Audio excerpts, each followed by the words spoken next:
The moment she pointed at him and laughed, she had no idea she'd just destroyed her own empire. What happens when a billionaire CEO publicly humiliates the wrong janitor? When arrogance meets buried genius? Tonight, you're about to witness the most satisfying takedown in corporate history. A story of humiliation, hidden brilliance, and justice served cold under the brightest lights. This is the story of how one single father, armed with nothing but a mop and a past no one knew, brought an empire to its knees without raising his voice. Stay until the end. Hit that like button. And comment your city so I can see how far this story travels. The grand ballroom of the Meridian Tower had been transformed into a cathedral of corporate ambition. Crystal chandeliers hung like frozen stars above a sea of tailored suits and designer dresses. The air hummed with anticipation, thick with expensive cologne and the metallic scent of new technology.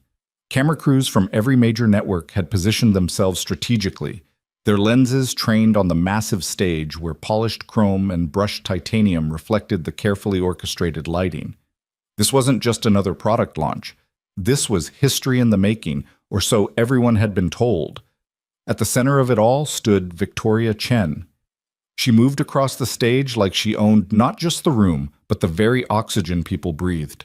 Her custom-tailored charcoal suit had probably cost more than most people earned in 6 months. Her heels clicked against the stage floor with the rhythm of absolute certainty, each step a declaration of dominance. Her dark hair was pulled back in a severe bun that somehow made her look both elegant and dangerous. And when she smiled, it was the kind of smile that had closed billion-dollar deals and crushed smaller companies without mercy. Victoria Chen was the CEO of Prometheus Technologies, and at 42 years old, she had built an empire that made competitors weep and investors salivate. Ladies and gentlemen, her voice carried through the sound system with crystalline clarity. What you're about to witness will fundamentally change how humanity interacts with artificial intelligence. The audience leaned forward collectively, a single organism hungry for the future she promised. Behind her, covered by a silver cloth that shimmered under the lights, sat the prototype, the Phoenix system. 5 years in development, $2 billion invested. The next generation of adaptive AI that promised to revolutionize everything from healthcare to climate modeling. Victoria's presentation was flawless. She moved through slides with the confidence of someone who had never known failure, her voice painting pictures of a world transformed. Investors checked their phones, already calculating returns. Tech journalists typed frantically, racing to be first with the story. In the back corner of the ballroom, barely visible behind a service door, Marcus Webb watched silently. He wore the gray uniform of Meridian Tower's night maintenance crew, a name tag identifying him as M. Webb Custodial Services, pinned slightly crooked on his chest. His hands, calloused and scarred from years of manual labor, gripped the handle of an industrial mop. At 38, Marcus had the kind of face that people's eyes slid past without registering. Unremarkable features, tired eyes, the invisible man in every room. He shouldn't have been there. His supervisor had specifically told him to finish the executive offices on the 42nd floor and clock out. But Marcus had heard the commotion, the excitement filtering through the building's ventilation system, and something had drawn him down to the service corridor outside the ballroom. Curiosity, maybe, or the ghost of the man he used to be. Through the narrow window in the service door, Marcus watched Victoria Chen command the room. He watched her the way someone might watch a car accident in slow motion, unable to look away from the disaster he knew was coming. Because Marcus Webb knew something no one else in that glittering room knew. He knew the Phoenix system was broken. Not just glitchy or imperfect, fundamentally, catastrophically broken. He knew because he'd seen the architectural diagrams weeks ago when he'd been emptying trash cans in the engineering department. He'd recognized the core structure because he'd designed it 6 years ago, in another lifetime, when he'd been someone else entirely. On stage, Victoria was building to her crescendo. The Phoenix system represents the culmination of human innovation, she declared, her voice rising with theatrical precision. It learns, it adapts, it evolves. And unlike any system that came before it, the Phoenix doesn't just respond to commands, it anticipates needs. She gestured dramatically, and 2 technicians moved forward to remove the silver cloth. The Phoenix system was beautiful in the way only expensive technology could be. Sleek curves of black metal and glass, pulsing with soft blue light. Arrays of processors visible through transparent panels, like a beating heart made of silicon and quantum circuits. The audience gasped on cue. Victoria's smile widened. Now, let me show you what true artificial intelligence looks like. She nodded to her head engineer, a nervous-looking man named Dr. Raymond Park, who stood at a control station to the side of the stage. His hands trembled slightly as he entered the activation sequence. Marcus tensed. Even from his hidden position, he could see it coming. The Phoenix system hummed to life. Blue lights intensified, creating patterns that rippled across its surface like water. For exactly 47 seconds, it was perfect. The demonstration Victoria had planned began flawlessly. The system analyzed real-time data feeds, predicted weather patterns, diagnosed medical images with impossible accuracy. The audience applauded. Then the first warning light appeared. It was small, easy to miss if you weren't looking for it. A tiny red indicator in the lower right corner of the main display screen. Dr. Park saw it. His face went pale. Marcus saw his lips move, reading the words even without hearing them. No, no, no. The hum changed pitch. The blue lights flickered. Victoria, still smiling, still believing in her own invincibility, didn't notice until the main screen went completely black. The applause died like someone had cut its throat. Raymond? Victoria's voice remained calm, but there was an edge to it now, sharp enough to draw blood. Status? Dr. Park was frantically typing commands, his fingers flying across his keyboard with increasing desperation.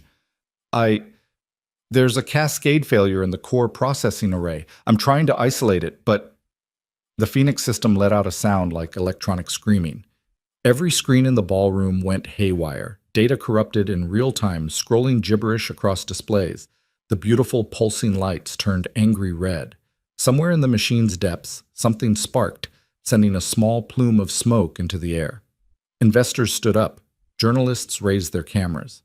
The carefully orchestrated presentation was collapsing into chaos. Victoria's smile finally cracked. Shut it down! Now! I'm trying, Dr. Park's voice broke with panic. The shutdown protocols aren't responding. It's locked in a recursive loop, and if we force a hard shutdown now, we could brick the entire system.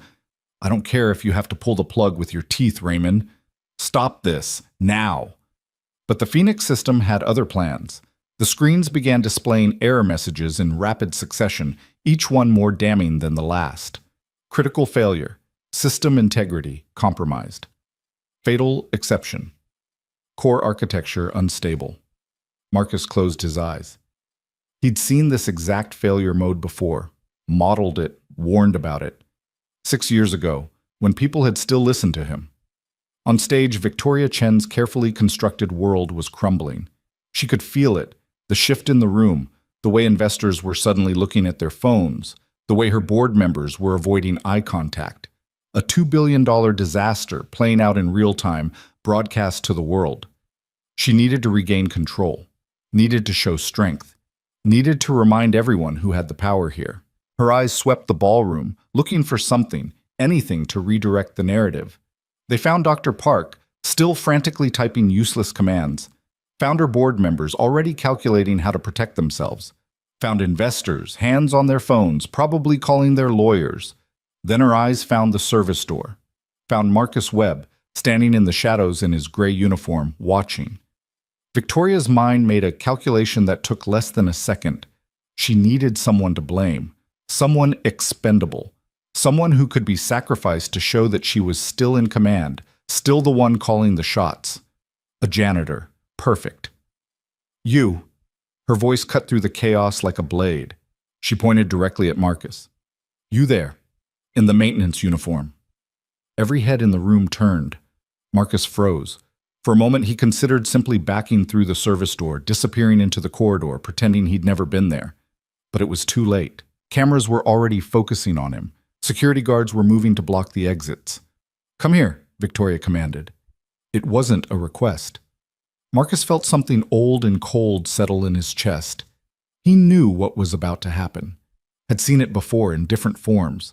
The powerful always needed someone to stand on when the ground started shaking beneath their feet. He pushed through the service door and stepped into the ballroom. The crowd parted instinctively, creating a path from the back of the room to the stage. Marcus walked slowly, aware of every eye on him, every camera tracking his movement. His mop left a faint trail of water on the expensive carpet. When he reached the stage, Victoria looked down at him with a smile that made his skin crawl. It was the smile of a predator that had just cornered easier prey. "What's your name?" she asked, loud enough for everyone to hear. "Marcus Webb, ma'am." "Marcus Webb, Custodial Services." She made it sound like an insult. "Tell me, Marcus, how long have you been working here?" "3 years, ma'am." 3 years. "And in those 3 years, have you received any education, any training beyond mopping floors?"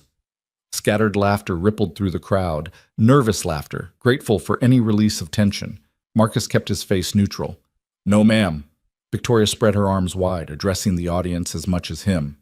"Ladies and gentlemen, we're experiencing a minor technical difficulty with the most advanced artificial intelligence system ever created. A system that represents 5 years of work by some of the finest minds in technology." She turned back to Marcus, her smile widening. "So here's what I propose. Since our educated engineers seem unable to fix this problem," she paused for effect, "why don't we let Marcus here give it a try?" The laughter was louder now, less nervous. People were catching on, understanding what Victoria was doing. They were witnessing a public execution, and the victim was holding a mop. Dr. Park looked mortified. "Miss Chen, I don't think—" "Come now, Raymond, where's your sense of humor?" Victoria's voice was light, playful even, but her eyes were cold. "We paid billions for a system that doesn't work. Surely we can afford to let the janitor take a look. What's the worst that could happen? He breaks something?" She laughed. "I'd say we're past that point." Marcus stood very still. Part of him wanted to turn and walk away, but he could feel his phone vibrating in his pocket, a text message. He didn't need to check it to know who it was from. His daughter, Emma. Probably asking when he'd be home.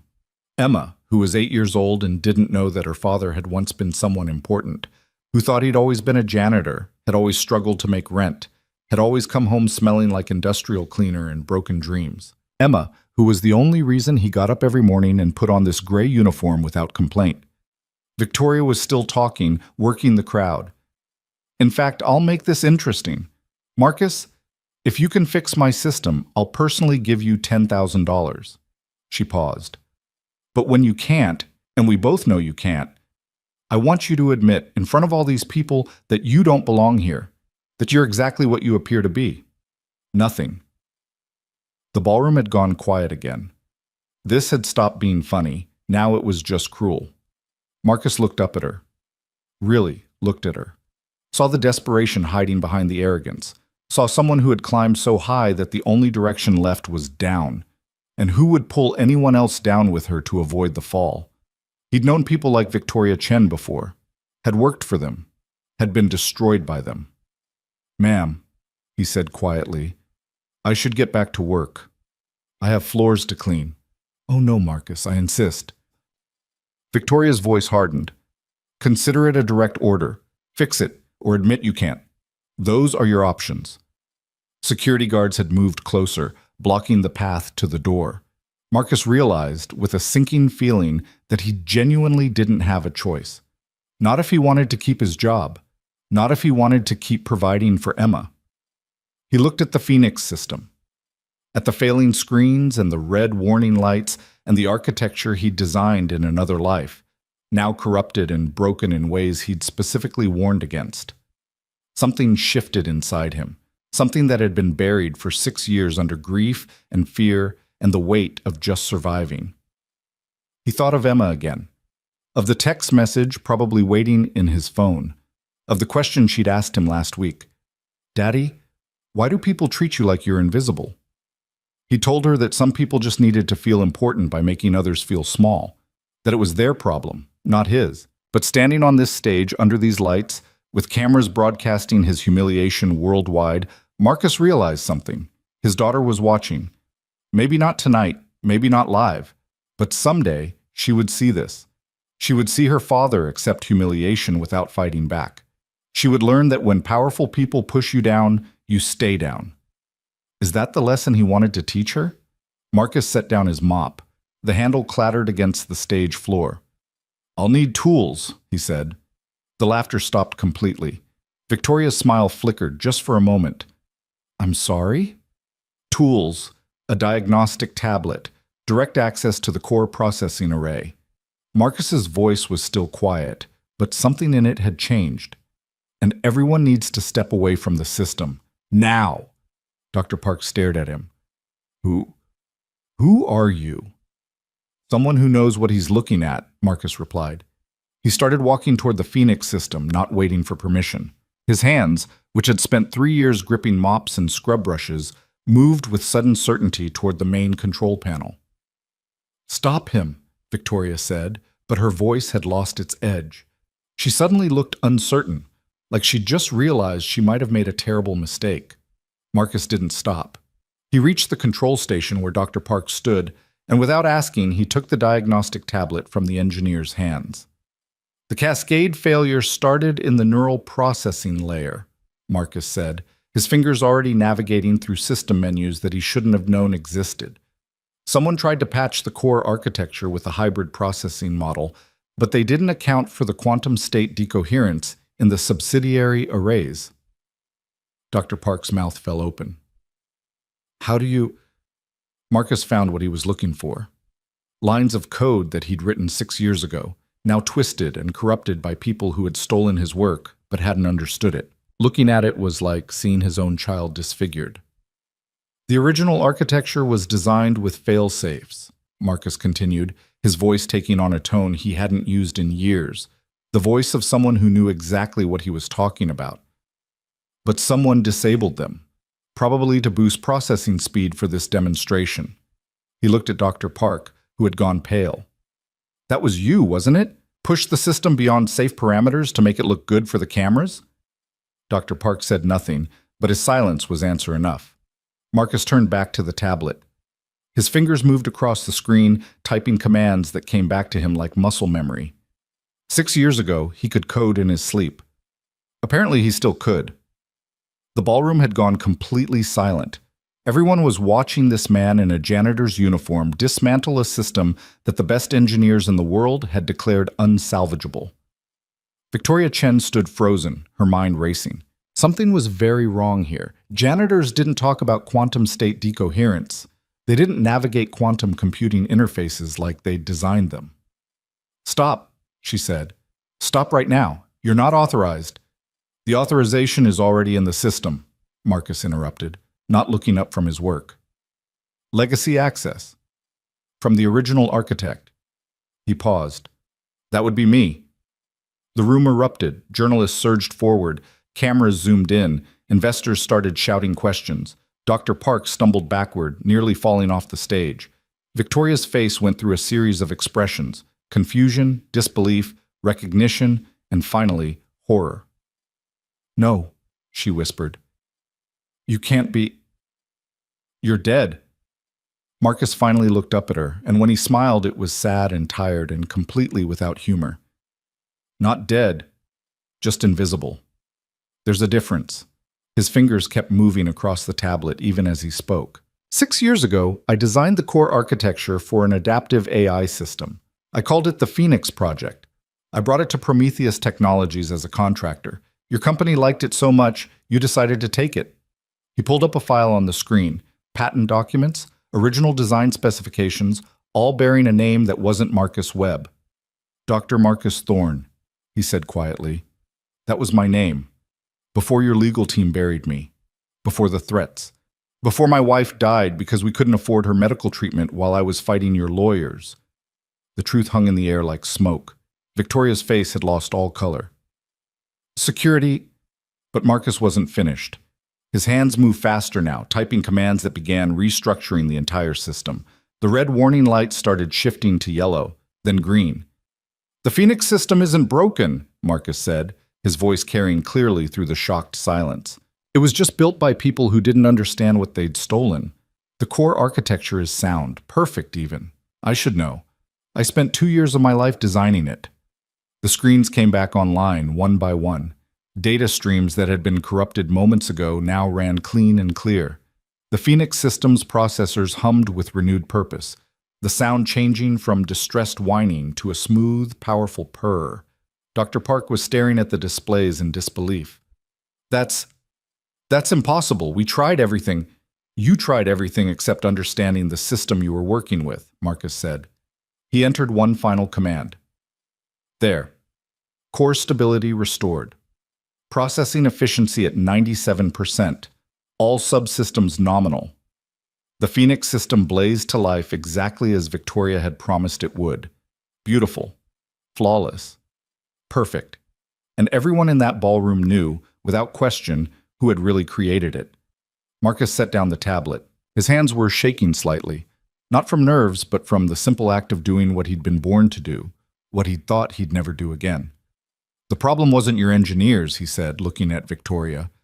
They're talented, but they were trying to fix something they didn't understand because you stole it from someone who did. He reached into his pocket and pulled out his phone. 3 missed texts from Emma. The most recent one read, "Dad, when are you coming home? I miss you." Marcus looked at Victoria Chen, at her empire, at the cameras and the investors, and the beautiful, broken people who'd spent the last 10 minutes watching him be humiliated for their entertainment. "I need to go," he said simply. "My daughter's waiting for me." He picked up his mop. "Wait," Victoria's voice was barely a whisper. "You can't just... We need you to..." "No, you don't," Marcus said. "The system's fixed. It'll run perfectly for exactly 72 hours. After that, it'll need a very specific maintenance protocol that only the original architect knows. But that's no longer my problem." He started walking toward the service door. "I'll pay you," Victoria called after him, desperation creeping into her voice. "Whatever you want. Name your price." Marcus stopped, turned, looked at her one last time. 6 years ago, I would have begged for that offer, sold everything I had just to hear those words. He smiled that sad smile again. "But I'm not that person anymore.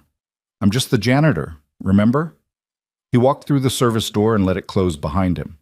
The ballroom erupted into chaos, investors shouting, journalists rushing the stage, Dr. Park collapsing into a chair, his head in his hands, security guards receiving conflicting orders from every direction, and Victoria Chen standing alone in the center of the stage, realizing that she'd just made the biggest mistake of her life. In the service corridor, Marcus Webb leaned against the wall and took a deep breath.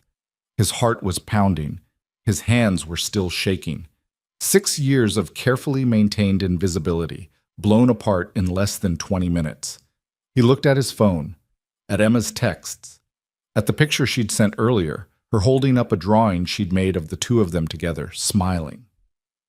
He thought about what he'd just done, about the consequences that would follow, about the fact that Victoria Chen now knew exactly who he was and would almost certainly come after him again. But as he pushed himself off the wall and headed toward the elevator that would take him home to his daughter, Marcus realized something. For the first time in 6 years, he felt like himself again, and that was worth whatever came next. Well, the video footage went viral before Marcus even made it home. Someone in the ballroom had been live streaming. Within an hour, the clip of a janitor fixing a billion-dollar AI system had been viewed 3 million times. Within 3 hours, tech journalists had dug up the old legal battles between Dr. Marcus Thorne and Prometheus Technologies. Within 6 hours, the story had become a full-blown scandal. Marcus didn't know any of this yet. He was on the subway, still in his gray uniform, his mop propped against the seat beside him. Other passengers gave him the same looks they always did, either ignoring him completely or glancing with vague pity at the man who cleaned their buildings. He checked his phone. Emma had sent another text. "Mrs. Rodriguez says you're probably working late again. It's okay. I saved you some dinner." Marcus smiled. Mrs. Rodriguez was their neighbor, a retired teacher who watched Emma when Marcus had to work late shifts. She asked for almost nothing in return, just occasional help with her groceries and someone to talk to. He texted back, "On my way home now. Be there in 20 minutes. Love you, sweetheart." The response was immediate. "Love you too, Daddy," followed by approximately 15 heart emojis. Marcus closed his eyes.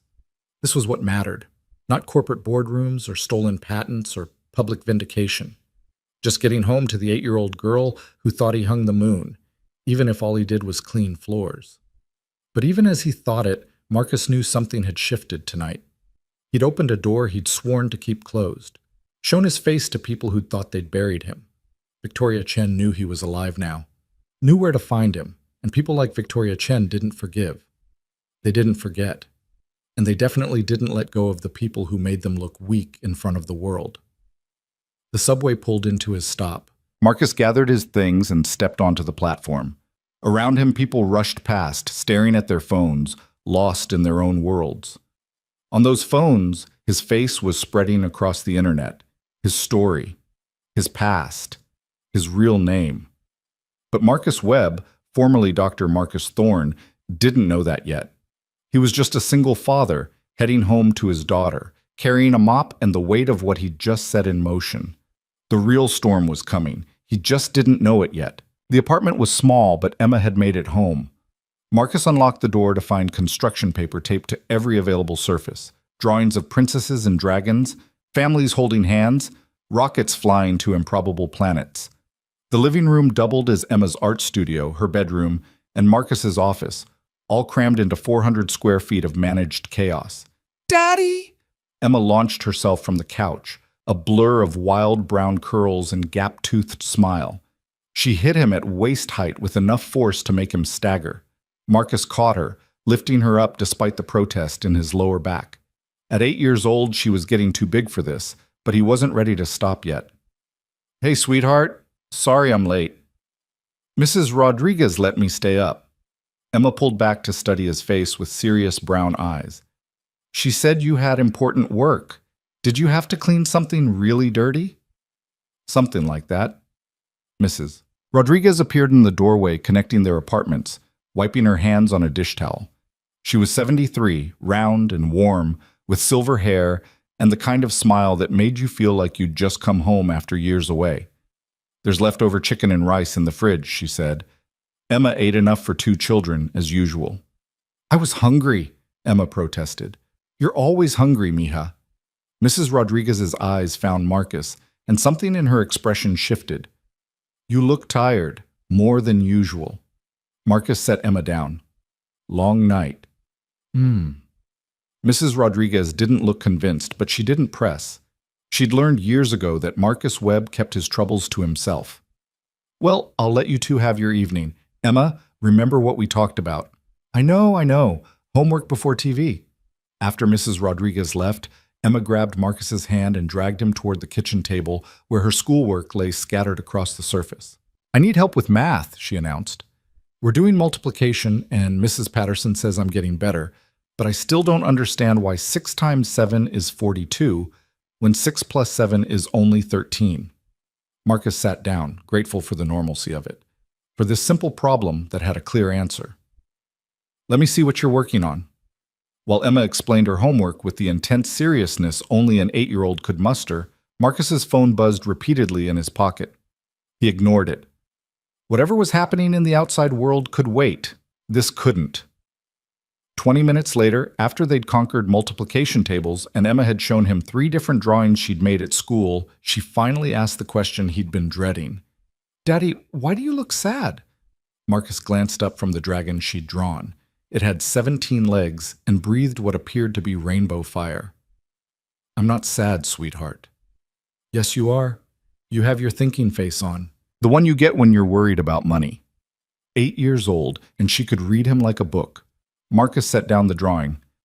"I had a weird day at work, that's all." "Weird how?" "Complicated how. Grown-up stuff." Emma frowned, clearly unsatisfied with this answer. She climbed into his lap, a privilege she was rapidly growing too big for, and put her small hands on either side of his face. "You know what Mrs. Rodriguez says? She says when things are complicated, you should make them simple. So, what's the simple part?" Marcus felt something tighten in his chest. "The simple part is that I love you more than anything in the world, and sometimes that means I have to make hard choices. Like cleaning floors instead of doing the job you used to do?" The question hit him like cold water. "What?" "I'm not stupid, Daddy. I know you used to do something with computers. Something important. Mrs. Rodriguez showed me pictures from when I was a baby. You look different. Happy." Marcus had no idea what to say to that. He'd worked so hard to bury Dr. Marcus Thorne, to make sure Emma grew up never knowing about the man he'd been, never knowing what they'd lost. That was a long time ago, he finally said. But you could do it again, if you wanted to.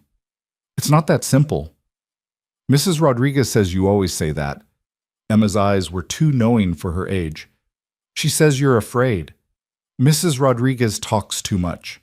Emma giggled, then yawned. I'm sleepy. Then let's get you to bed. He carried her to the corner of the room where her bed was tucked behind a privacy curtain Emma had decorated with glow-in-the-dark stars. As he tucked her in, she grabbed his hand. Daddy? If you weren't afraid, what would you do? Marcus thought about the Phoenix system, about Victoria Chen's face when she'd realized who he was, about the feel of that diagnostic tablet in his hands, the code flowing through his fingers like he'd never stopped writing it. I don't know, sweetheart. I think you do, Emma said, her eyes already closing. I think you'd be brave. She was asleep within minutes, her breathing deep and even. Marcus sat beside her bed for a long time, watching the glow-in-the-dark stars on her curtain slowly fade. Finally, he pulled out his phone. 47 missed calls. Over 200 text messages. His email inbox had exploded with hundreds of unread messages. And across every social media platform, his name, his real name, was trending. Marcus scrolled through the messages with growing dread. Reporters requesting interviews. Former colleagues asking if it was really him. Anonymous accounts sending everything from death threats to job offers.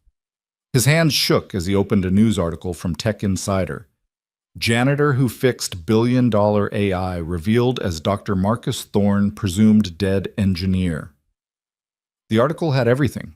His bio from before. Pictures from his wedding to Sarah. Court documents from his legal battle with Prometheus Technologies. Even speculation about how he'd ended up working as a custodian. Marcus felt sick. There was a knock on the door, gentle but insistent. Mrs. Rodriguez stood in the hallway when he opened it, her phone in her hand, her face grave. I think you should see this, she said. She showed him a video, filmed just 2 hours ago outside the Meridian Tower. A reporter shoving a microphone toward a sleek black car. Victoria Chen's face in the window, composed and cold.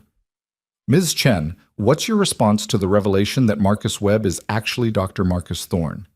Victoria's smile was sharp enough to cut glass. I have no comment on the identity of our custodial staff. However, I can confirm that Prometheus Technologies takes intellectual property theft very seriously. Our legal team is reviewing the incident and will be pursuing all appropriate actions. The reporter pressed closer. Are you saying, Doctor, Thorne stole? I'm saying that 6 years ago, we settled a dispute with a former contractor who made false claims about his contributions to our research. That settlement included very specific non-disclosure and non-compete agreements. If those agreements have been violated, there will be consequences. The video ended. Marcus stared at the blank screen. His mouth had gone dry. She's going to sue you again, Mrs. Rodriguez said quietly. She's going to bury me. Marcus's voice came out hollow. 6 years ago, I had a law firm and savings to fight her. Now I have nothing. She knows that. So what are you going to do? Marcus looked back toward Emma's bed, where his daughter slept peacefully behind her star-covered curtain, unaware that her father's past had just caught up with their present. I don't know. But that was a lie. He knew exactly what Victoria Chen was doing. She was sending a message to every person who'd watched that video, every journalist writing articles, every investor questioning her competence.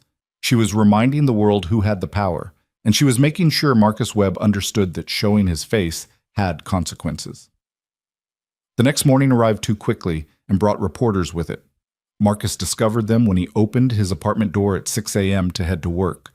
3 news vans parked on the street below. Cameras and microphones clustered around the building's entrance. A small crowd of neighbors had gathered, phones out, filming everything. He closed the door quickly, his heart hammering. What's wrong? Emma appeared behind him, already dressed for school in mismatched socks and a shirt with a sparkly unicorn. Nothing, sweetheart, just some people outside. What people? Before Marcus could answer, his phone rang. Unknown number. He ignored it. It immediately rang again. Different unknown number. Emma frowned. Daddy, you're scaring me. It's okay. Everything's okay. Why don't you finish your breakfast while I figure this out? But everything was not okay. Marcus checked the building's back entrance through a neighbor's window and found more reporters. He was effectively trapped. His phone rang a third time. This number he recognized, his supervisor at the building maintenance company. "Marcus, what the hell is going on?" Gerald's voice was sharp with stress. "I've got 3 reporters camped outside my office asking about you. Channel 7 wants to know if we do background checks. My boss is having an aneurysm." "Gerald, I can explain. You told me your name was Marcus Webb. You said you'd worked retail before this. You never mentioned you were some kind of computer genius with a lawsuit history. It was 6 years ago. It shouldn't matter." "Shouldn't matter?" "Marcus, there are reporters outside the Meridian Tower asking if we knew we hired you. Asking if we're aware you might have corporate espionage charges filed against you. The building management is threatening to terminate our contract if we don't fire you immediately." Marcus closed his eyes. "When?" "Effective now. Don't come back to the building. Someone will mail your final paycheck." "Gerald, please. I need this job. I have a daughter." "I'm sorry, Marcus. I really am. But this is above my pay grade." The line went dead. Marcus stood frozen, phone still pressed to his ear, trying to process what had just happened. 6 years of careful invisibility. 6 years of keeping his head down, paying his rent, providing for Emma. Gone in one night. "Daddy?" Emma's voice was small. "Are you fired?" He turned to find her standing in the kitchen doorway, her eyes wide and frightened. She'd heard everything. Marcus forced a smile that felt like broken glass in his mouth. "It's going to be okay." "You said that when Mommy got sick." Emma's voice cracked. "And it wasn't okay." The words hit Marcus harder than any lawsuit ever could, because she was right. He'd said the same thing to Sarah when the medical bills started piling up, when the insurance company denied her coverage, when the treatment stopped working.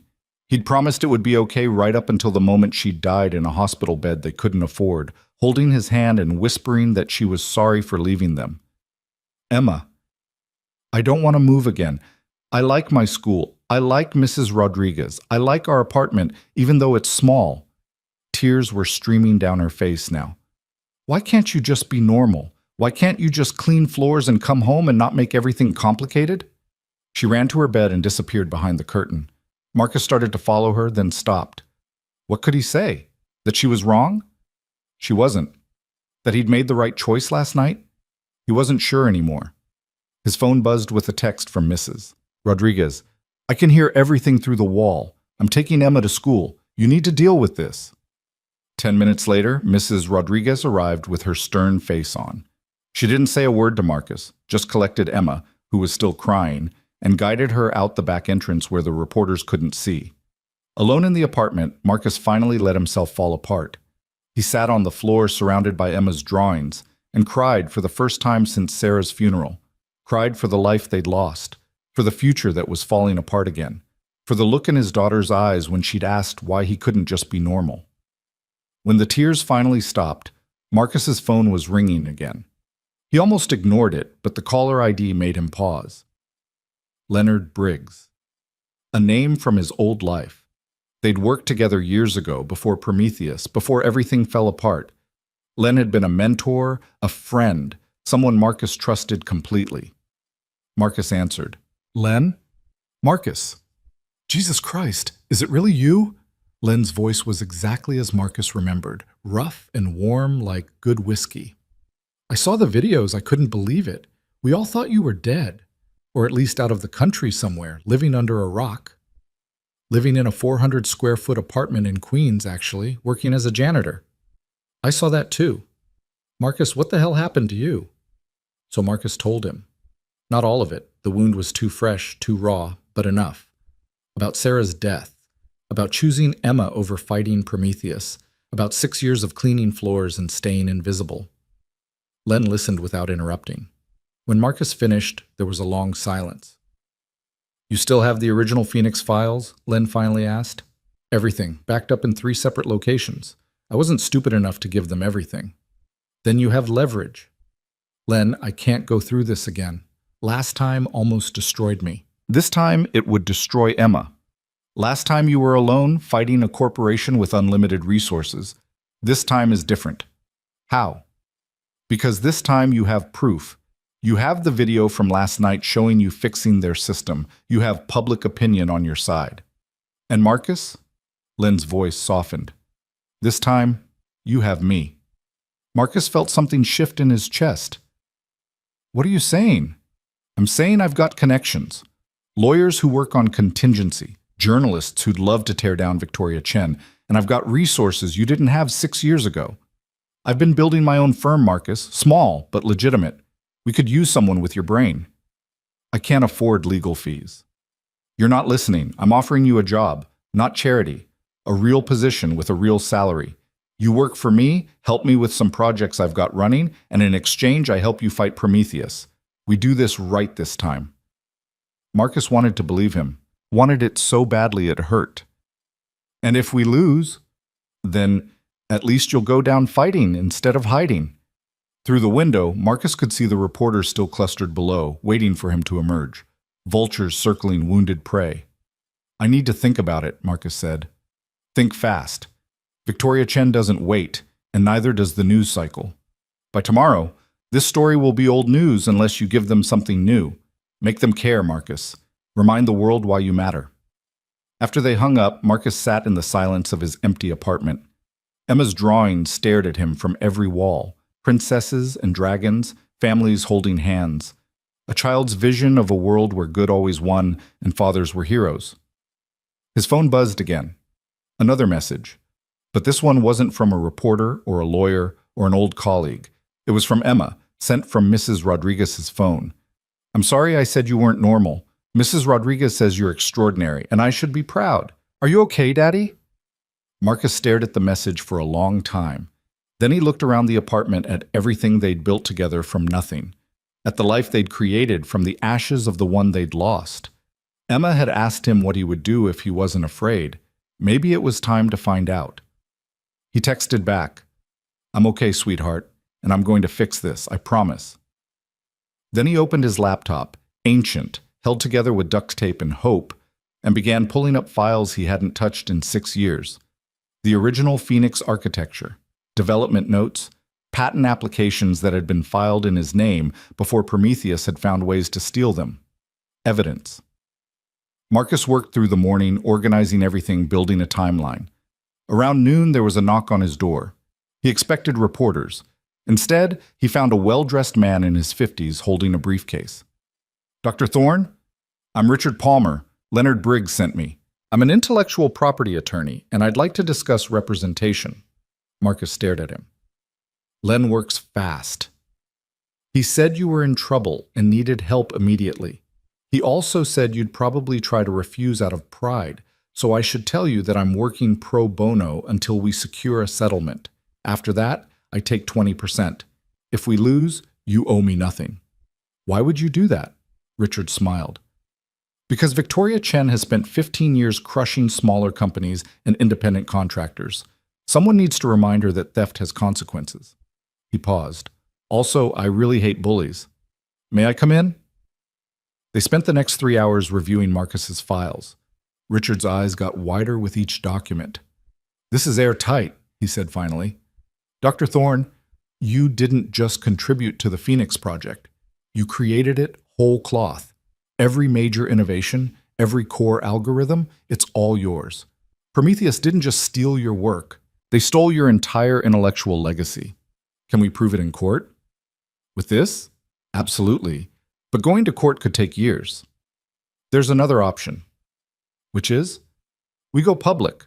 Really public. Not just the video from last night, but everything. Your story, Sarah's story, how Prometheus destroyed your life and then profited from your work. We make them the villains they actually are. Marcus thought of Emma, of her question about why he couldn't just be normal. If we do this, my daughter becomes part of the story.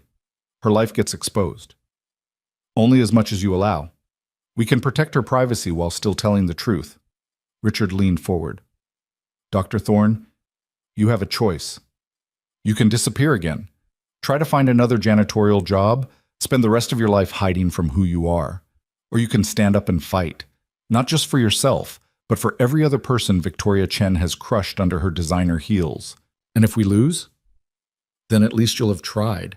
At least Emma will see that her father didn't run away when things got hard. There it was again. The same argument Len had made.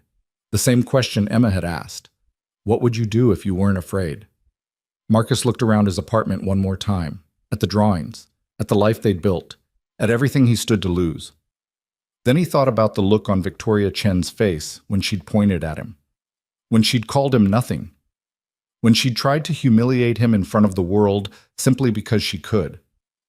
He thought about Sarah dying in that hospital bed, whispering that she was proud of him for walking away, for choosing Emma over his pride.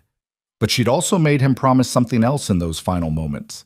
She'd made him promise to teach Emma to stand up for herself, to never let powerful people make her feel small. How could he teach his daughter that lesson if he couldn't learn it himself? Okay, Marcus said quietly. Let's do it. Let's fight. Richard smiled. Good.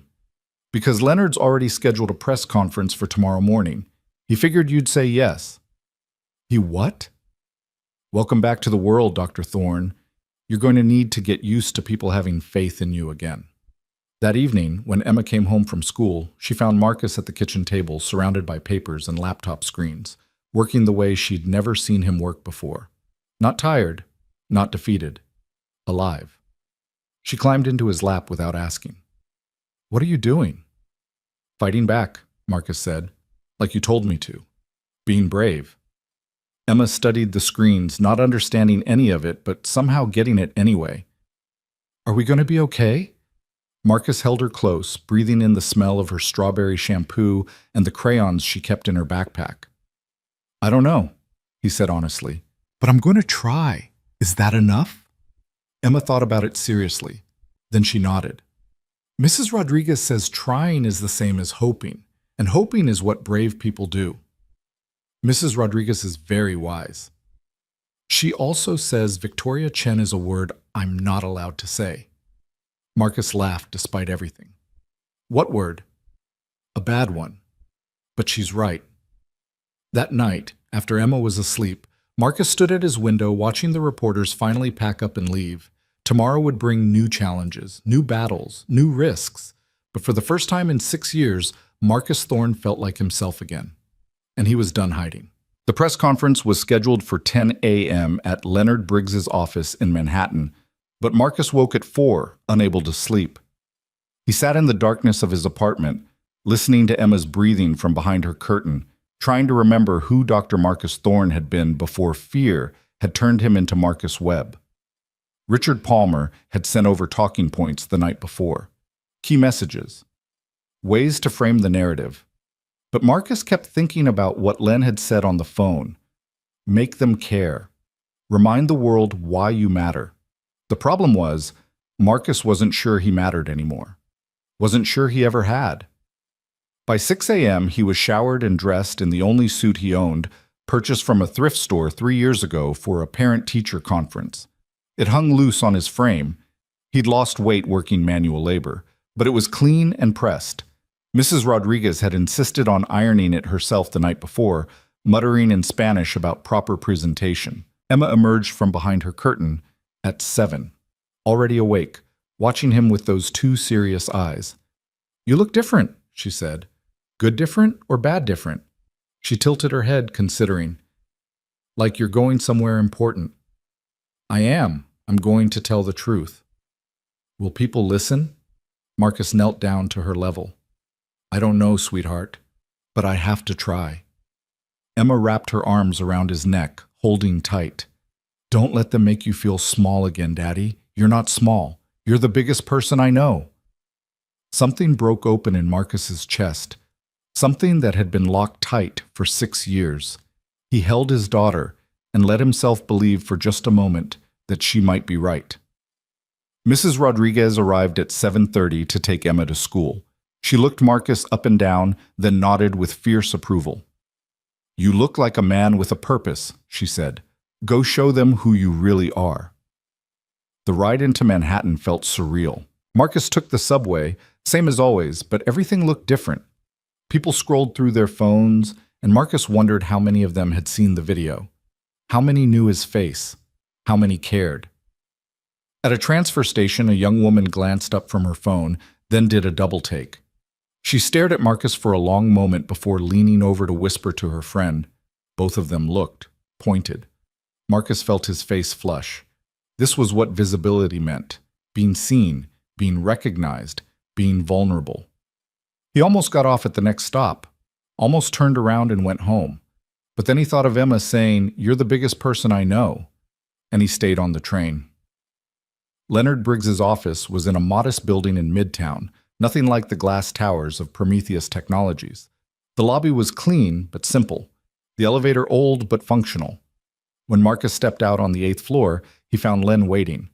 Leonard Briggs had aged well. Silver hair, kind eyes, the build of someone who'd spent more time in labs than gyms. He broke into a huge grin when he saw Marcus.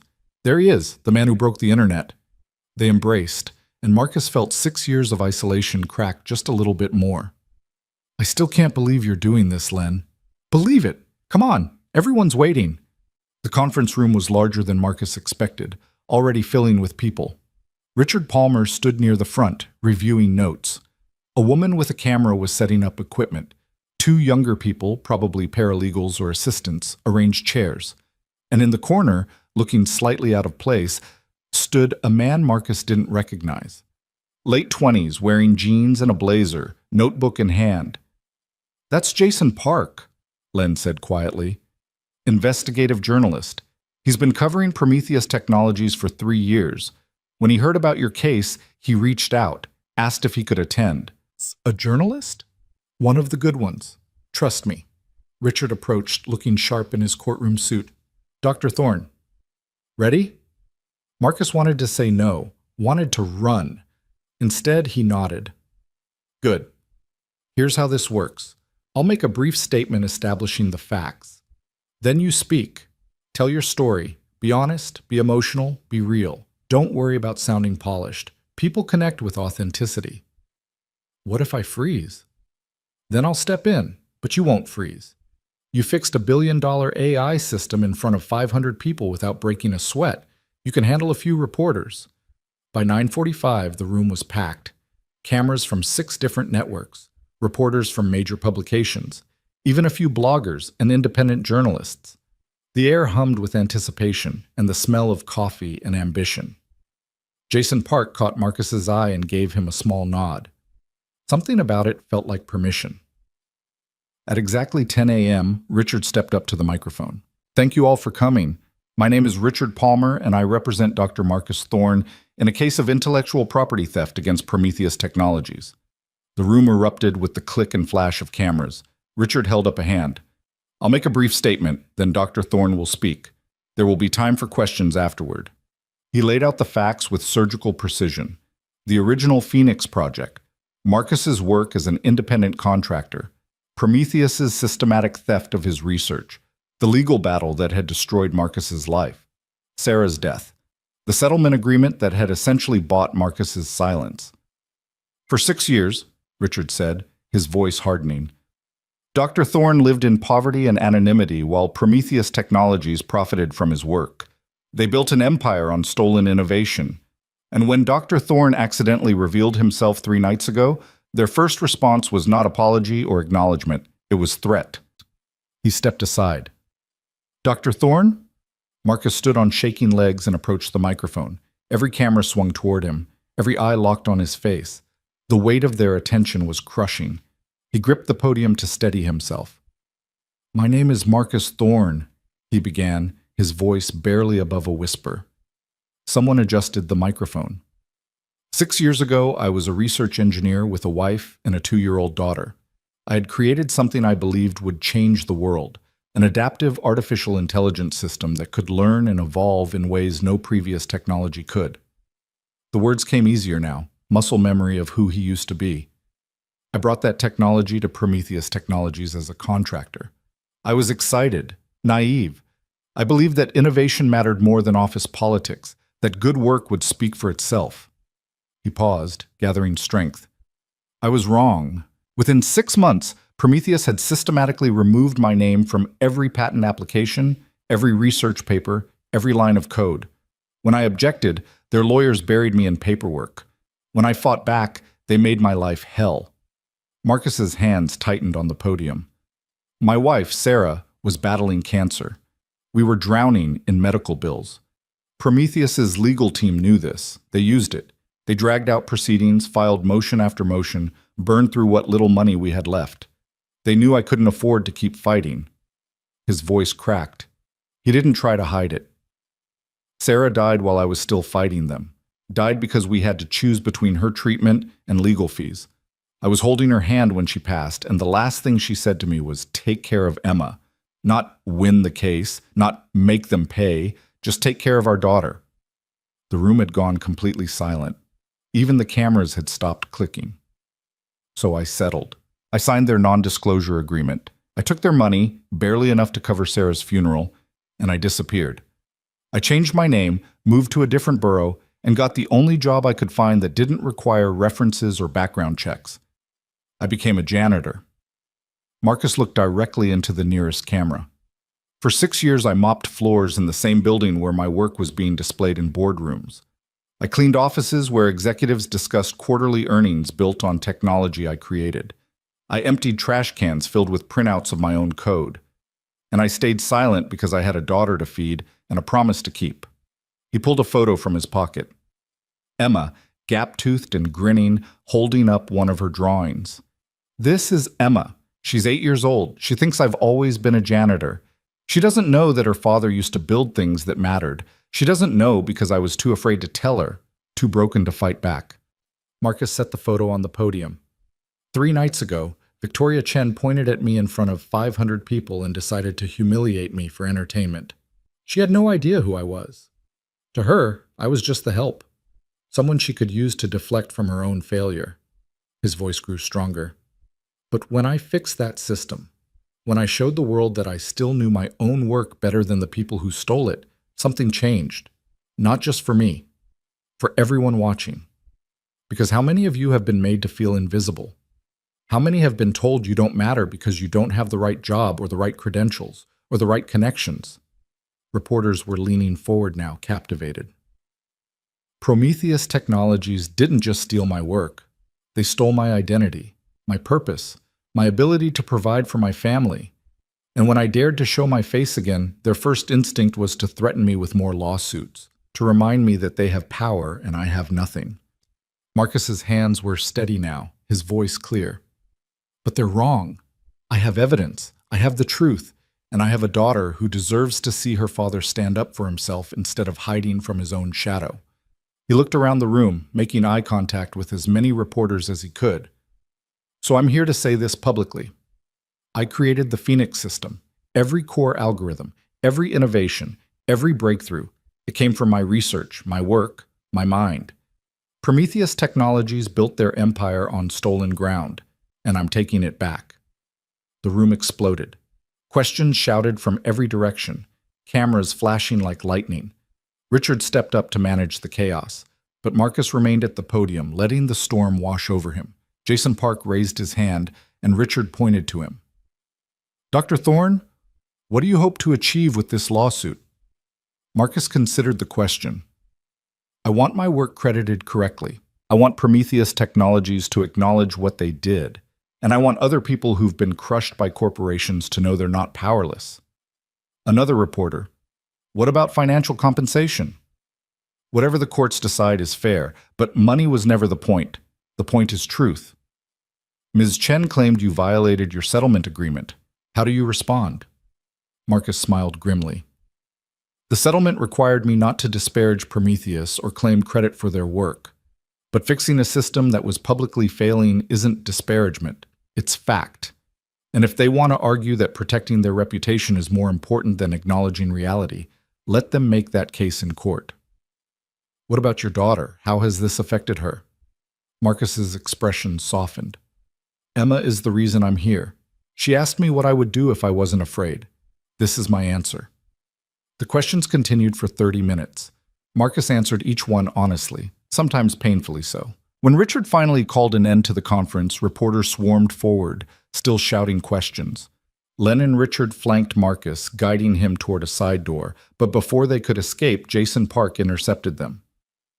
Dr. Thorne, I'd like to do a longer interview. In-depth piece. Your full story. Marcus hesitated. I don't know if... I've been investigating Prometheus for 3 years, Jason said quickly. You're not their only victim. There are at least a dozen other contractors, maybe more, who got buried under NDAs and legal threats, but nobody's been willing to talk. If you speak out, others might follow. Marcus looked at Richard, who nodded slightly. Okay, Marcus said, but on one condition. My daughter's privacy is protected. Absolutely. You have my word. They exchanged information, and then Len was pulling Marcus toward the elevator, away from the chaos. In the safety of Len's private office, Marcus collapsed into a chair. His hands were shaking again, adrenaline finally catching up with him.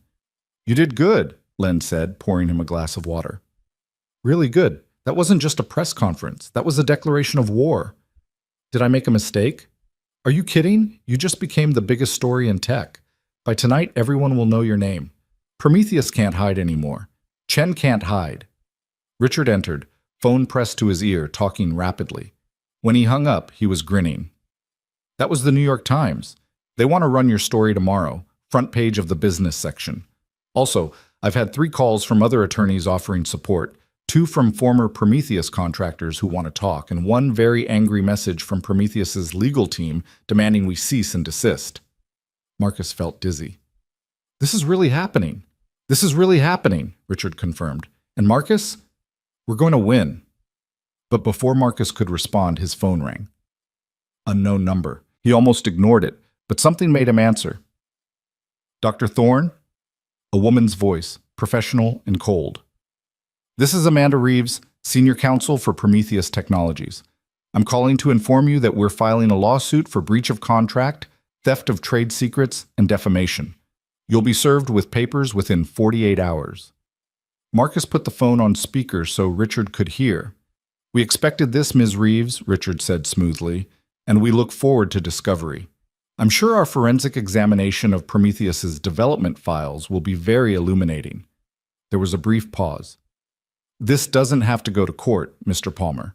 If Dr. Thorne issues a public retraction and agrees to enhanced confidentiality terms, we're prepared to offer a settlement. How much? Marcus asked. $500,000. Tax-free. Immediate payment. It was more money than Marcus had seen in 6 years. Enough to secure Emma's future. Enough to disappear again. This time comfortably. Richard was watching him carefully, letting Marcus make the choice. Marcus thought about Emma's question. What would you do if you weren't afraid? No, he said. Excuse me? I said no. I'm not interested in your money. I'm interested in the truth. See you in court, Ms. Reeves. He hung up. The silence in the office was profound. Then Len started laughing, a deep belly laugh that shook his whole frame. You just turned down $500,000. You're either the bravest man I know or the craziest. Maybe both, Marcus said, but he was smiling. That evening, Marcus picked Emma up from school himself for the first time in months. She ran to him like always, but when she pulled back, she studied his face carefully. You look different again, she said. Not sad different, strong different. I told the truth today, like you said I should. Emma slipped her hand into his as they walked. Did people listen? Some did. Maybe that's enough. When they got home, Mrs. Rodriguez was waiting with dinner already prepared. While Emma chattered about her day at school, Marcus's phone buzzed constantly with notifications. News articles, social media posts, videos of his press conference being shared thousands of times. The story was spreading. After Emma went to bed, Marcus opened his laptop and started reading the coverage. Most of it was sympathetic. Some was skeptical. A few articles questioned whether he was just an opportunist trying to cash in on viral fame. But one article stood out, from Jason Park, published just an hour ago. The Man Who Refused to Stay Invisible. Dr. Marcus Thorne's Fight Against Corporate Theft. Marcus read it slowly, stunned by its thoroughness. Jason had somehow found former colleagues from Marcus's early career, all confirming his brilliance. Had dug up court documents showing Prometheus's legal tactics. Had even found the original patent applications with Marcus's name before they were mysteriously amended. The article ended with a question. If a corporation can destroy a man's entire career, steal his life's work, and force him into poverty through legal intimidation, what does that say about our system? And if men like Dr. Marcus Thorne don't fight back, who will? Marcus's phone rang. Jason Park. Did you see the article? I'm reading it now. Jason, this is incredible. How did you find all this? I've been building this story for 3 years. I just needed someone brave enough to be the face of it. You opened the door. Now others can walk through. What do you mean? Check your email. I sent you something. Marcus opened his inbox and found a message from Jason with 3 attachments. Video files. What are these? Interviews I conducted this afternoon. After your press conference, 3 former Prometheus contractors reached out to me. They've all been sitting on stories like yours, buried under NDAs, too afraid to speak. But watching you step forward gave them courage. They want to join your lawsuit. Marcus's hands were shaking as he opened the first video. A woman in her 40s sitting in what looked like a home office.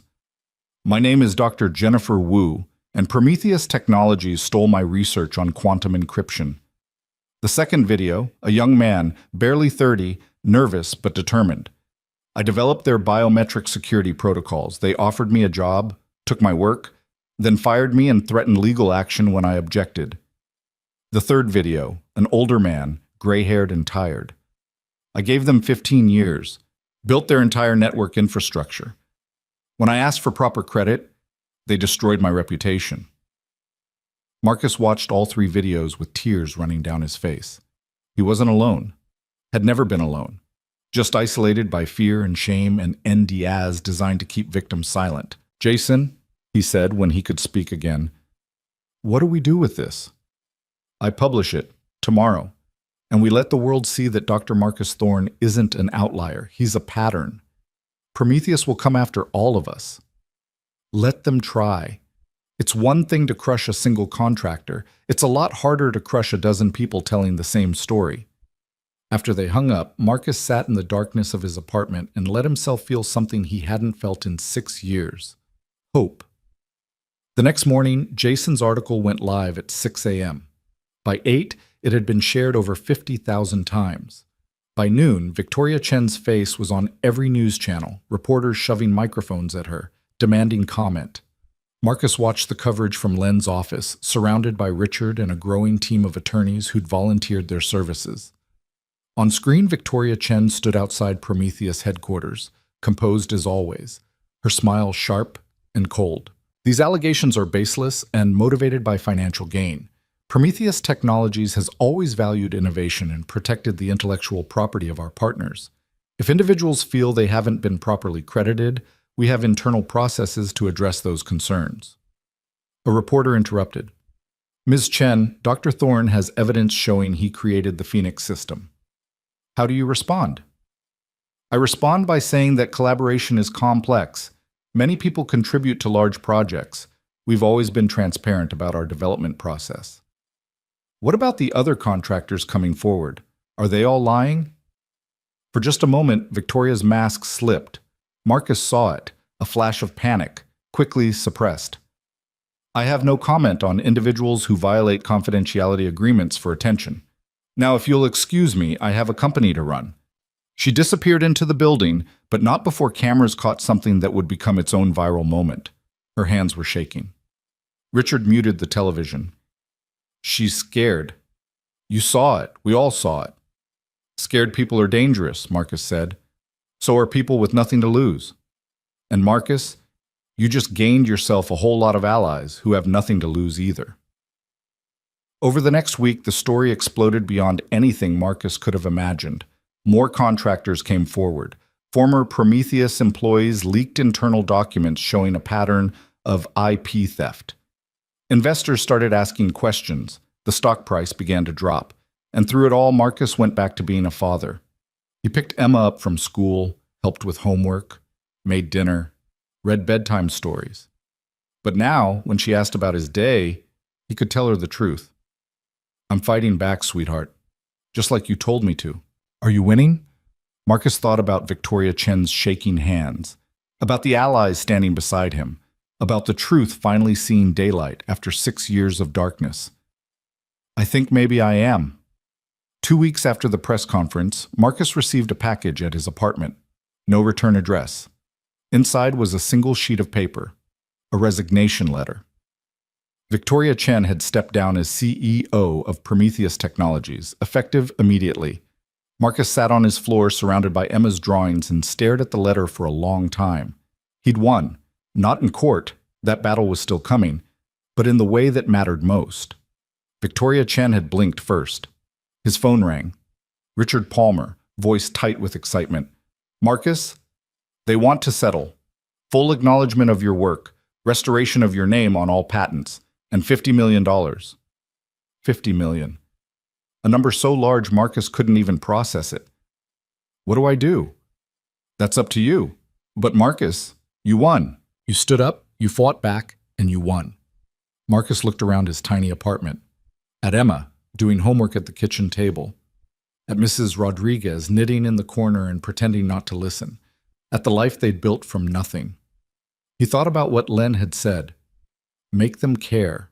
Remind the world why you matter. He'd done that, not just for himself, but for everyone who'd been made to feel invisible. Everyone who'd been told they didn't matter. I'll take the settlement, Marcus said, on one condition. Prometheus establishes a fund for contractors they've wronged. Real money, real accountability. I'll make it happen. After Richard hung up, Emma looked up from her homework. Daddy? Are we going to be rich? Marcus crossed the room and knelt beside her chair. We're going to be okay. That's better than rich. Can we stay here? I don't want to move. We can stay anywhere you want. Emma smiled, gap-toothed and perfect. Then she went back to her homework like $50 million was no big deal, like her father's vindication was just another Thursday. And maybe, Marcus thought, that was exactly how it should be. The settlement negotiations took 3 more weeks, and every day felt like walking through fire. Prometheus Technologies fought for every concession, every word in the agreement, every dollar in the compensation fund. Their new interim CEO, a corporate lawyer named Bradford Stone, approached the settlement like a war he was determined not to lose completely. Richard Palmer matched him move for move, and Marcus found himself caught in the middle of a legal chess game where he was both the prize and the weapon. During those 3 weeks, Marcus's life existed in a strange limbo. He was no longer Marcus Webb, the janitor, but he wasn't quite Dr. Marcus Thorne either. He was something in between, suspended in the moment between who he'd been forced to become and who he might be again. The media attention was relentless. Reporters camped outside his apartment building until the landlord threatened to evict him for the disruption. Marcus had to pick Emma up from school through a back entrance to avoid cameras. Mrs. Rodriguez ran interference with journalists, telling them in colorful Spanish exactly where they could put their microphones. Emma handled it better than Marcus expected. She was 8 years old, and suddenly her father was on television, in newspapers, trending on social media. Her classmates asked questions. Teachers looked at her differently. But Emma, with the adaptability of childhood, simply rolled with it. Madison's mom says you're famous, she told Marcus one evening while they were making dinner together. Are you? Marcus chopped vegetables with hands that had learned precision from years of coding and maintained it through years of cleaning. I guess some people know my name now. Is that a problem? Emma shrugged, stealing a piece of carrot. Madison thinks it's cool, but her mom also said you should be careful because famous people have problems. Madison's mom is very wise. That's what I told her. Then I said my dad isn't just famous, he's smart. And smart is better than famous. Marcus pulled her into a one-armed hug, careful not to get vegetable juice on her school uniform. When did you get so wise? I've always been wise. You just weren't paying attention because you were too busy being sad. The casual observation hit Marcus harder than any legal brief. Out of the mouths of children came truth that adults spent fortunes trying to hide from. You're right, he said quietly. I was sad. For a long time. But I'm trying not to be anymore. I know, I can tell. Emma grabbed another carrot. Mrs. Rodriguez says sadness is like winter. It feels like it'll last forever, but then spring comes and you remember what warmth feels like. Mrs. Rodriguez says a lot of things. She's old. Old people know stuff. That night, after Emma was asleep, Marcus sat at his laptop reviewing the latest settlement draft.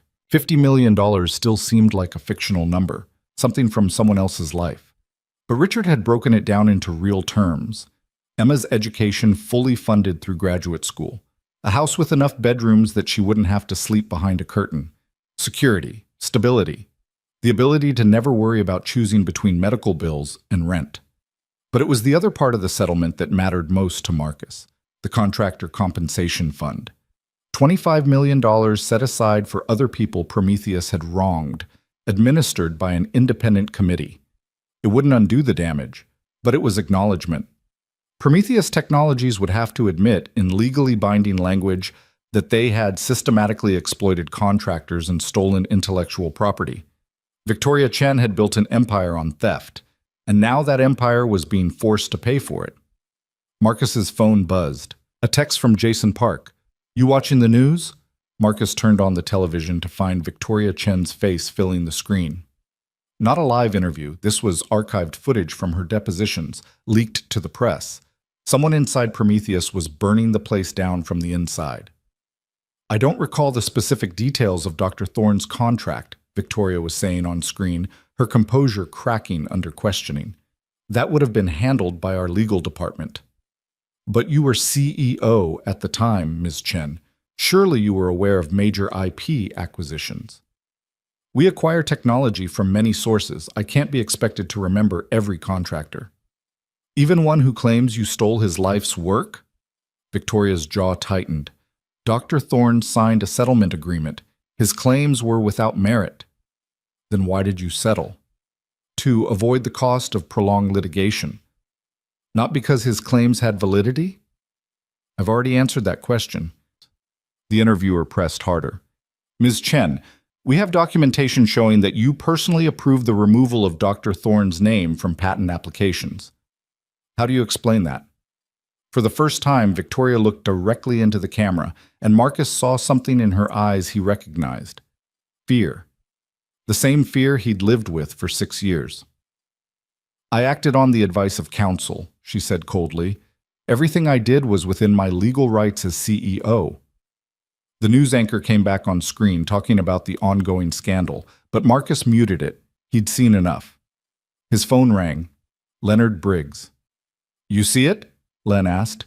"Just watched." "She's done, Marcus. Even if we settled tomorrow and walked away, Victoria Chen's career is over. The board's already pushing her out completely. Investors are demanding accountability. She built everything on a foundation of theft, and now it's all collapsing." Marcus should have felt satisfaction, should have felt vindicated. Instead, he just felt tired. "I never wanted to destroy her, Len. I just wanted my name back." "I know. But sometimes getting justice means watching the people who wronged you face consequences. That's not your fault." After they hung up, Marcus walked to Emma's bed and stood watching her sleep. She was curled up with her favorite stuffed elephant, one hand tucked under her cheek. Peaceful. Innocent. Unaware that her father was currently the center of a corporate scandal that was reshaping an entire industry. He thought about what Emma had said about spring coming after winter. Maybe that's all this was. Seasons changing. The cold giving way to warmth. Not because he'd destroyed Victoria Chen, but because he'd finally stopped hiding from himself. The final settlement conference was held in a neutral attorney's office in downtown Manhattan. Marcus wore the same thrift store suit, but Len had insisted on buying him a new tie. Richard Palmer had a team of 3 other attorneys with him, all carrying boxes of documentation. Across the conference table sat Bradford Stone and Prometheus's legal army, 6 attorneys in suits that cost more than Marcus used to make in 6 months. Marcus sat between Richard and Len, feeling out of place in this room full of lawyers speaking in legal code. But when Bradford Stone's eyes found his, Marcus didn't look away. "Dr. Thorne," Bradford said, his voice professionally cordial, "I want to start by saying that Prometheus Technologies regrets any misunderstanding regarding your contributions to the Phoenix project." "Misunderstanding?" Richard's voice could have cut glass. "That's an interesting word for systematic intellectual property theft." Bradford's smile never wavered. "Let's focus on resolution rather than assigning blame. We're prepared to offer the settlement terms we've been discussing: full financial compensation, restoration of credit on relevant patents, and the contractor compensation fund.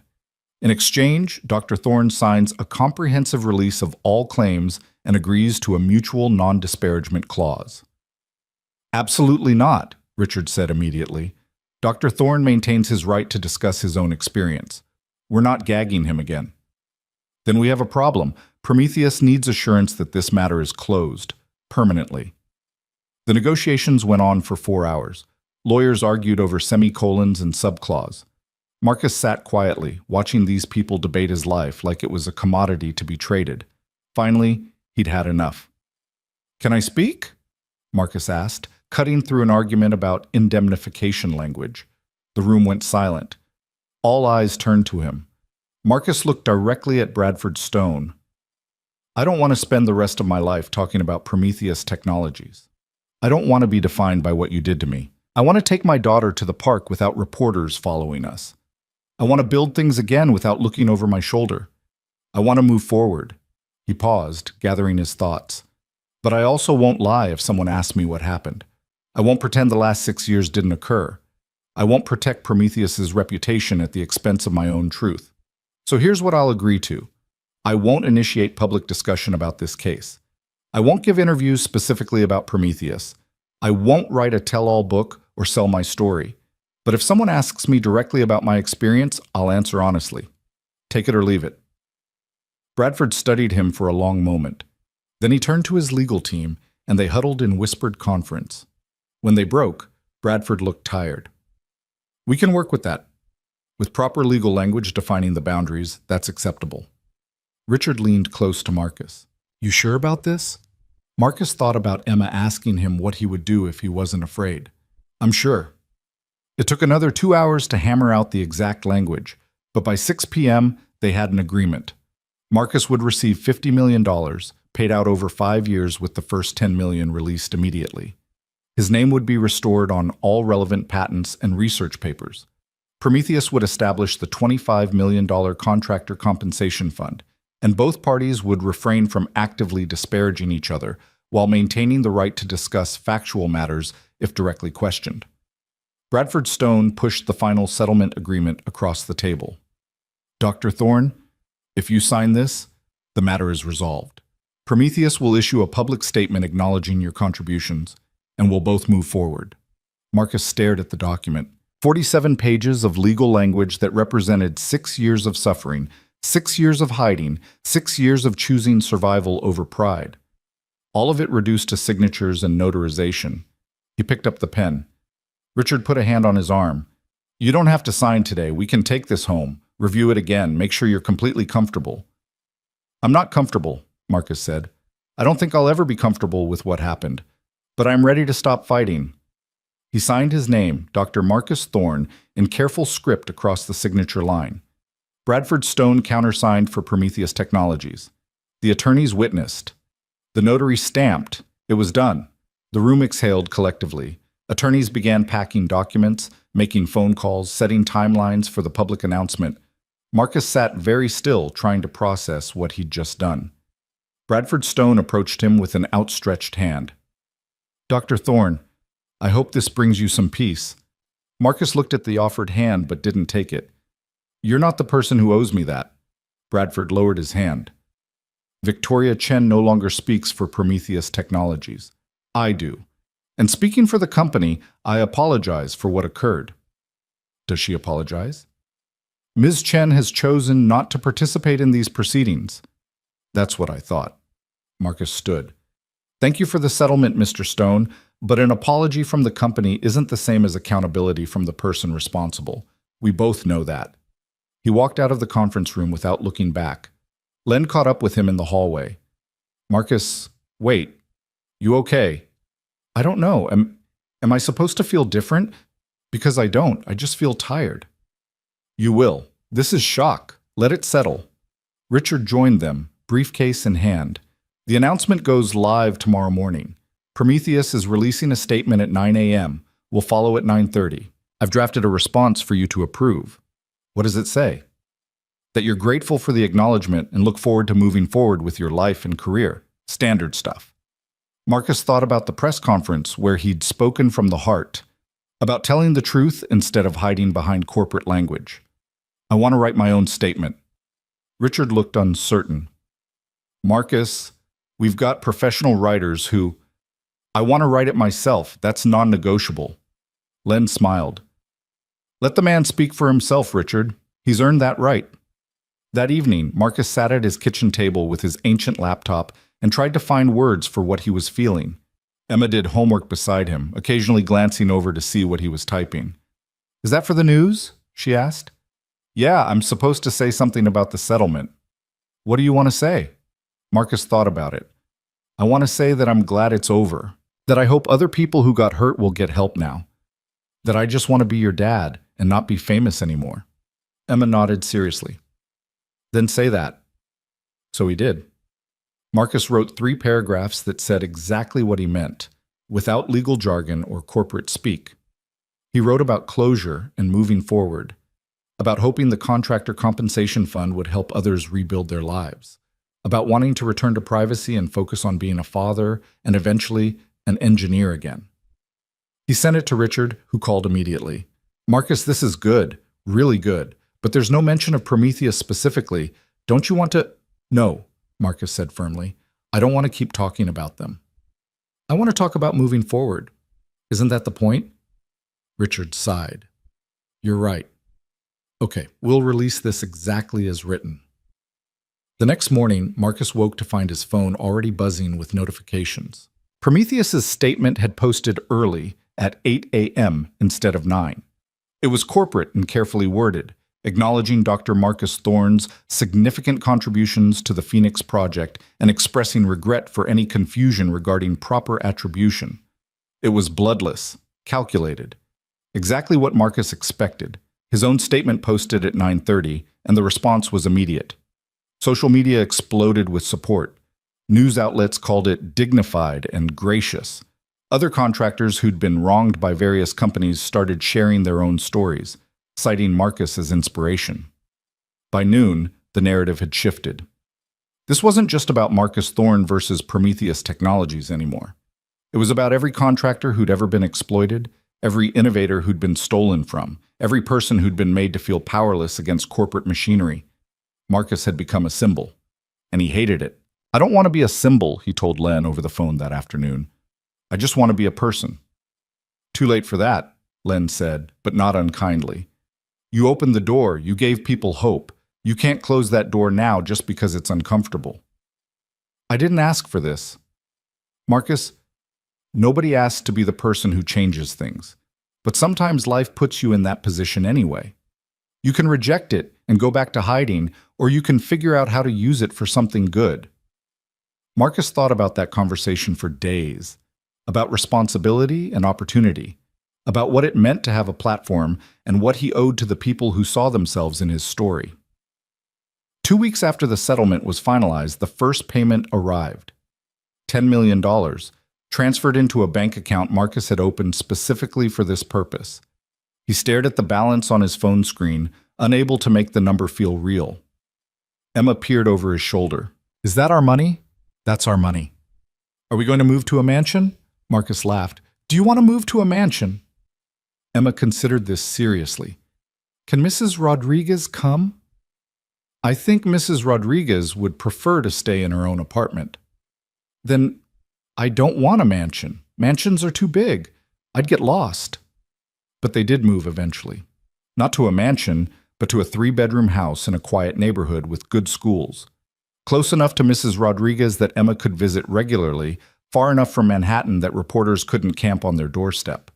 The house had a backyard where Emma could play, a kitchen big enough for Marcus to cook without bumping into walls, and a room Marcus converted into an office, his office, where he could work on the things he'd been dreaming about for 6 years. Leonard Briggs had made good on his job offer. Marcus officially joined Len's firm as a senior research engineer, working on projects that excited him, problems that challenged him, innovations that mattered. The pay was good, the hours were reasonable, and nobody looked at him like he was invisible. But it was the other offer that surprised Marcus most. 3 months after the settlement, Richard Palmer called with an unusual proposition. Marcus, I've been contacted by a group of tech workers who want to form a legal defense fund. specifically for contractors and independent inventors who get exploited by larger companies. They want you to be on the advisory board. Marcus felt his stomach tighten. Richard, I'm not a lawyer. I don't know anything about running a fund. They don't need you to run it. They need your name, your story, your credibility. They need someone who's been through it to help guide policy and make sure the fund actually helps people instead of becoming another bureaucratic nightmare. I don't want to spend the rest of my life fighting corporations. Then don't. Spend a few hours a month helping other people fight their own battles. Let them benefit from what you learned. Marcus thought about the other contractors who'd come forward during his case, about Jennifer Wu and her stolen quantum encryption research, about the young programmer who'd lost his biometric security work, about all the others who'd suffered in silence. Let me think about it, he said. He talked to Emma about it that night over dinner. There are some people who want me to help other people who got hurt the way I did. But it would mean talking about Prometheus sometimes, being reminded of the bad stuff. What do you think I should do? Emma twirled spaghetti on her fork, considering. Mrs. Rodriguez says when bad things happen to you, you can either get bitter or get better. She says better means using what you learned to help other people. Mrs. Rodriguez is very wise. I keep telling you that. Emma took a bite, then added with her mouth full, also, I think you should do it. Because then when I'm older and people ask what my dad does, I can say he helps people. That's cooler than just saying you work with computers. Marcus joined the advisory board. The Contractor Defense Fund launched 4 months after the Prometheus settlement, with seed funding from Marcus's settlement money and donations from tech workers across the industry. It provided legal support, financial assistance, and resources for independent contractors facing exploitation. Marcus's role was limited but meaningful. He reviewed cases, helped identify patterns of abuse, spoke occasionally at industry events about the importance of protecting innovators. He learned to be visible without being consumed by visibility. And slowly, carefully, Marcus Thorne became a person again, instead of just a cautionary tale or a symbol. 6 months after the settlement, Marcus received an unexpected visitor at his new house. He opened the door to find Victoria Chen standing on his porch. She looked different, older, tired, diminished somehow. Her designer suit was still perfect, her makeup still flawless, but something in her posture had changed. She no longer stood like someone who owned the world. Dr. Thorne, she said quietly, I know I have no right to be here, but I was hoping you'd give me 5 minutes. Marcus's first instinct was to close the door, but curiosity won. 5 minutes, he said. They stood on the porch because Marcus didn't invite her inside. He wasn't ready for Victoria Chen to enter the home he'd built for Emma. I want to apologize, Victoria said. Not as CEO of Prometheus. I'm no longer CEO. As the person who wronged you. I'm sorry, Dr. Thorne, for what I did to you, for what I cost you. Marcus studied her face, looking for the trap. Why now? The settlement's done. You can't change the outcome. Because I've spent the last 6 months watching my entire world collapse, and I finally understand what I did to you. I took everything you'd built and claimed it as mine. I destroyed your life because it was convenient, because I could. She paused, her voice cracking slightly. I stood at your wife's grave last week. I wanted to apologize to her too, for the part I played in her death. Marcus felt something cold settle in his chest. You went to Sarah's grave? I know it was inappropriate, but I needed to face what I'd done, the real cost of my choices. Victoria's eyes were wet. I told myself I was just doing business, just protecting company interests. But business doesn't bury wives. Business doesn't turn brilliant engineers into janitors. I did that. Me. And I'm sorry. For 6 years, Marcus had imagined this moment, had dreamed of Victoria Chen apologizing, begging forgiveness, admitting her guilt. He'd imagined feeling satisfaction, vindication, power. Instead, he just felt sad. I appreciate the apology, he said carefully, but it doesn't change anything. Sarah is still gone. Those 6 years are still lost. An apology doesn't undo that. I know. I'm not asking for forgiveness. I just wanted you to know that I see you now. I see what I couldn't see before. That you weren't just an obstacle or a legal problem. You were a person whose life mattered, and I destroyed it. They stood in silence for a moment. Then Victoria turned to leave. Ms. Chen, Marcus called after her. She stopped, looked back. I don't forgive you. Maybe someday, but not today. But I hope you find a way to live with what you did, because carrying that weight around forever will kill you, and I wouldn't wish that on anyone. Victoria nodded, tears streaming down her face. Thank you for that. Marcus watched her walk to her car, not a company vehicle anymore, just a regular sedan, and drive away. When he turned, he found Emma standing in the doorway, watching. Was that the bad lady? She asked. Yeah, that was her. She looked sad. She is sad. Emma considered this. Do you feel better now that she said sorry? Marcus thought about it honestly. No, but I think maybe she needed to say it more than I needed to hear it. Mrs. Rodriguez says forgiveness is medicine for the person who forgives, not the person who did the bad thing. Emma, you need to stop quoting Mrs. Rodriguez all the time. But she's always right. Marcus laughed and pulled his daughter into a hug. Yeah, she usually is. That night, after Emma was asleep, Marcus stood in his office looking at the framed patent documents on his wall. His name, properly credited, Dr. Marcus Thorne, listed as primary inventor on innovations that had changed the industry. He'd won. He'd fought back and won. But standing there in the quiet of his own home, Marcus realized something important. The victory wasn't in the settlement money or the restored credit or even Victoria Chen's tearful apology. The victory was in this moment right here, standing in his own office, in his own house, with his daughter sleeping safely down the hall, no longer afraid of his own shadow. The victory was in becoming himself again. And that, Marcus thought, was worth more than any amount of money Prometheus could ever pay. 1 year after the settlement, Marcus stood in front of a classroom at the Metropolitan Institute of Technology, facing 30 young engineers who looked at him like he was some kind of legend. He still wasn't comfortable with that.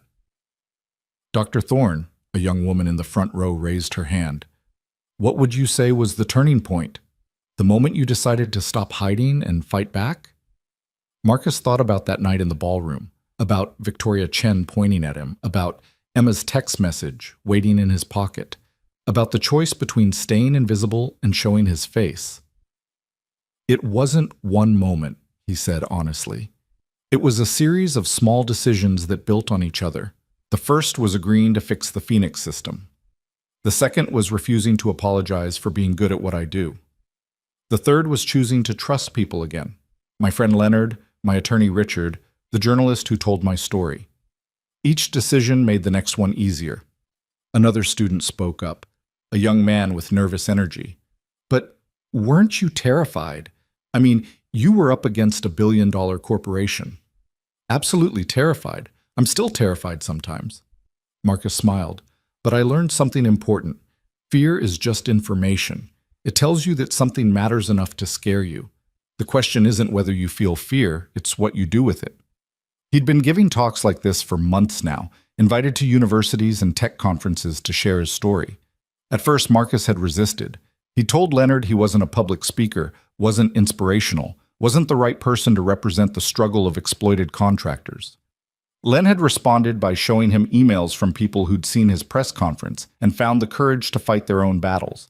People who'd negotiated better contracts, stood up to exploitative employers, demanded proper credit for their work, all because they'd watched a janitor fix $1 billion AI system and refused to be invisible anymore. You changed the conversation, Marcus, Len had said, whether you wanted to or not. Now you get to decide what to do with that. So Marcus had started saying yes. To speaking engagements, to advisory positions, to opportunities that terrified him but felt important. The lecture wrapped up with thunderous applause. Students swarmed him afterward, asking questions, requesting advice, showing him projects they were working on. Marcus tried to give each person genuine attention, remembering what it felt like to be young and hungry and desperate to matter. One student hung back until the others had dispersed. She was maybe 22, with dark circles under her eyes and the look of someone carrying weight she shouldn't have to carry alone. Dr. Thorne, I'm sorry to bother you, but I wondered if I could ask you something, privately. Marcus recognized that expression. He'd worn it himself. Of course. Walk with me? They strolled through the campus as she told her story. She'd developed an algorithm for optimizing renewable energy grids, revolutionary stuff. A major company had expressed interest, brought her in as a consultant, asked her to share her research for evaluation purposes. Then they'd stopped returning her calls. 3 weeks ago, she'd seen her algorithm featured in their latest product announcement. Her name was nowhere. I don't know what to do, she said, her voice breaking. I can't afford a lawyer. I'm still a student, and they're huge. How do I fight someone that big? Marcus stopped walking and turned to face her fully. What's your name? Sarah. Sarah Chen. She laughed bitterly. No relation to Victoria, thank God. The name hit Marcus hard. Sarah. Like his wife. Chen. Like the woman who destroyed him. Sarah, I'm going to give you a name and a number. The Contractor Defense Fund. They help people in exactly your situation. Free legal consultation, resources, support. Call them tomorrow and tell them I referred you. Her eyes widened. The fund you started? But I heard they only take certain cases. They take cases where contractors have been exploited and have legitimate claims. That's you. Marcus pulled out his phone and texted her the information. I'm also going to send your story to someone I know at Tech Ethics Weekly. They've been following contractor exploitation stories. The publicity might encourage the company to settle quickly rather than fight. Dr. Thorne, I don't know how to thank you. Don't thank me. Just promise me something. When you're successful, and you will be, remember this moment. Remember what it felt like to need help. And when someone comes to you someday with that same desperate look, help them too. That's how we change things. One person at a time. Sarah Chen left with her shoulders straighter, her eyes brighter. Marcus watched her go and felt something settle in his chest. This was what victory actually looked like. Not settlements or restored patents. This, helping someone else avoid the pit he'd fallen into. His phone buzzed. Emma, texting from school. Dad, can Mia come over after school? We have a science project. Marcus smiled and texted back. Of course, I'll pick you both up at 3. Emma's life had transformed as much as his had, though in different ways. She was 9 now, confident and bright, thriving in her new school. She had friends who came over for sleepovers and study sessions. She took art classes on Saturdays and soccer on Wednesdays. She was just a kid, living a normal kid's life. But she was also the daughter of Dr. Marcus Thorne, which came with its own complications. Some parents treated Marcus differently when they learned who he was, either overly friendly or suspicious, like his presence might contaminate their carefully maintained suburban lives. Emma handled it with remarkable grace, telling anyone who asked that her dad used to clean floors and now he builds cool stuff with computers. The simplicity of children. Marcus picked up both girls that afternoon and listened to them chatter about their science project, something involving volcanoes and chemical reactions. Mia was a sweet kid with braces and an infectious laugh. Her parents were warm and normal, treating Marcus like any other parent rather than a symbol or a story. Normal. After 6 years of invisibility and 6 months of intense visibility, Marcus was finally learning what normal felt like. At home, the girls took over the kitchen table with poster board and markers while Marcus started dinner. Through the window, he could see Mrs. Rodriguez in her garden next door. She'd refused to move when Marcus offered to buy her a house near his new place, insisting she was too old to start over and that someone needed to keep an eye on her old apartment. They had dinner together twice a week now, Mrs. Rodriguez and Emma and Marcus, a chosen family built from proximity and kindness and shared history. His phone rang. Leonard Briggs. Marcus, you sitting down? Should I be? Prometheus Technologies just filed for bankruptcy. Marcus felt the air leave his lungs. What? Chapter 11. Bradford Stone released a statement an hour ago. They're restructuring. Apparently the contractor compensation fund payouts, combined with losing major investors after the scandal, combined with several other lawsuits we didn't even know about. It broke them. Marcus sat down heavily. The Phoenix system, being sold off as part of the restructuring, along with most of their other assets. Marcus, you didn't just beat them, you ended them. But Marcus didn't feel triumphant. He felt strange and hollow. Prometheus Technologies had been the villain in his story for so long that its destruction should have meant something, should have felt like closure. Instead, it just felt sad. How many people are losing their jobs? He asked. Couple thousand, probably, though most will be absorbed by whatever companies buy up the assets. Thousands of people. Engineers and janitors and administrative staff and IT support, and all the other humans who'd just been trying to do their jobs, now caught in the fallout of executive decisions they'd had no part in making. This isn't what I wanted, Marcus said quietly. I know, but Marcus, this isn't your fault. You didn't make Victoria Chen steal intellectual property. You didn't make Prometheus build their business on exploitation. You just told the truth. What happened after that was on them. After they hung up, Marcus stood at his kitchen window and watched Emma and Mia laugh over their volcano project. Watched normal life continue while somewhere across the city, people were getting calls that their jobs were ending, their stock options were worthless, their futures uncertain. The cost of justice was complicated. That evening, after Mia had gone home and Emma was doing homework, Marcus's phone lit up with news alerts. Prometheus Technologies' bankruptcy was the top story everywhere. His name was in every article, his story retold, his victory framed as David defeating Goliath. But buried in the coverage was another story. An interview with former Prometheus employees talking about the toxic culture Victoria Chen had created. Engineers who'd been pressured to cut corners, contractors who'd been exploited and discarded.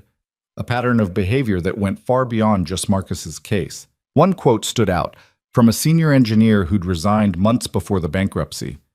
We all knew something was wrong. We all saw what was happening. But we were afraid to speak up because we needed our jobs, needed the stock options, needed to believe we were part of something important. Dr. Thorne did what we couldn't. He told the truth even when it cost him everything.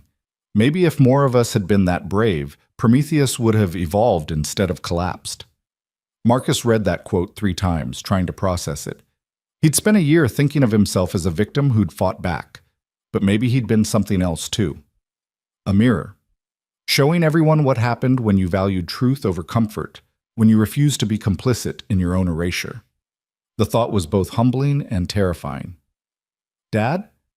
Emma appeared in his office doorway, textbook in hand. I need help with math. Marcus closed his laptop. Come here, sweetheart.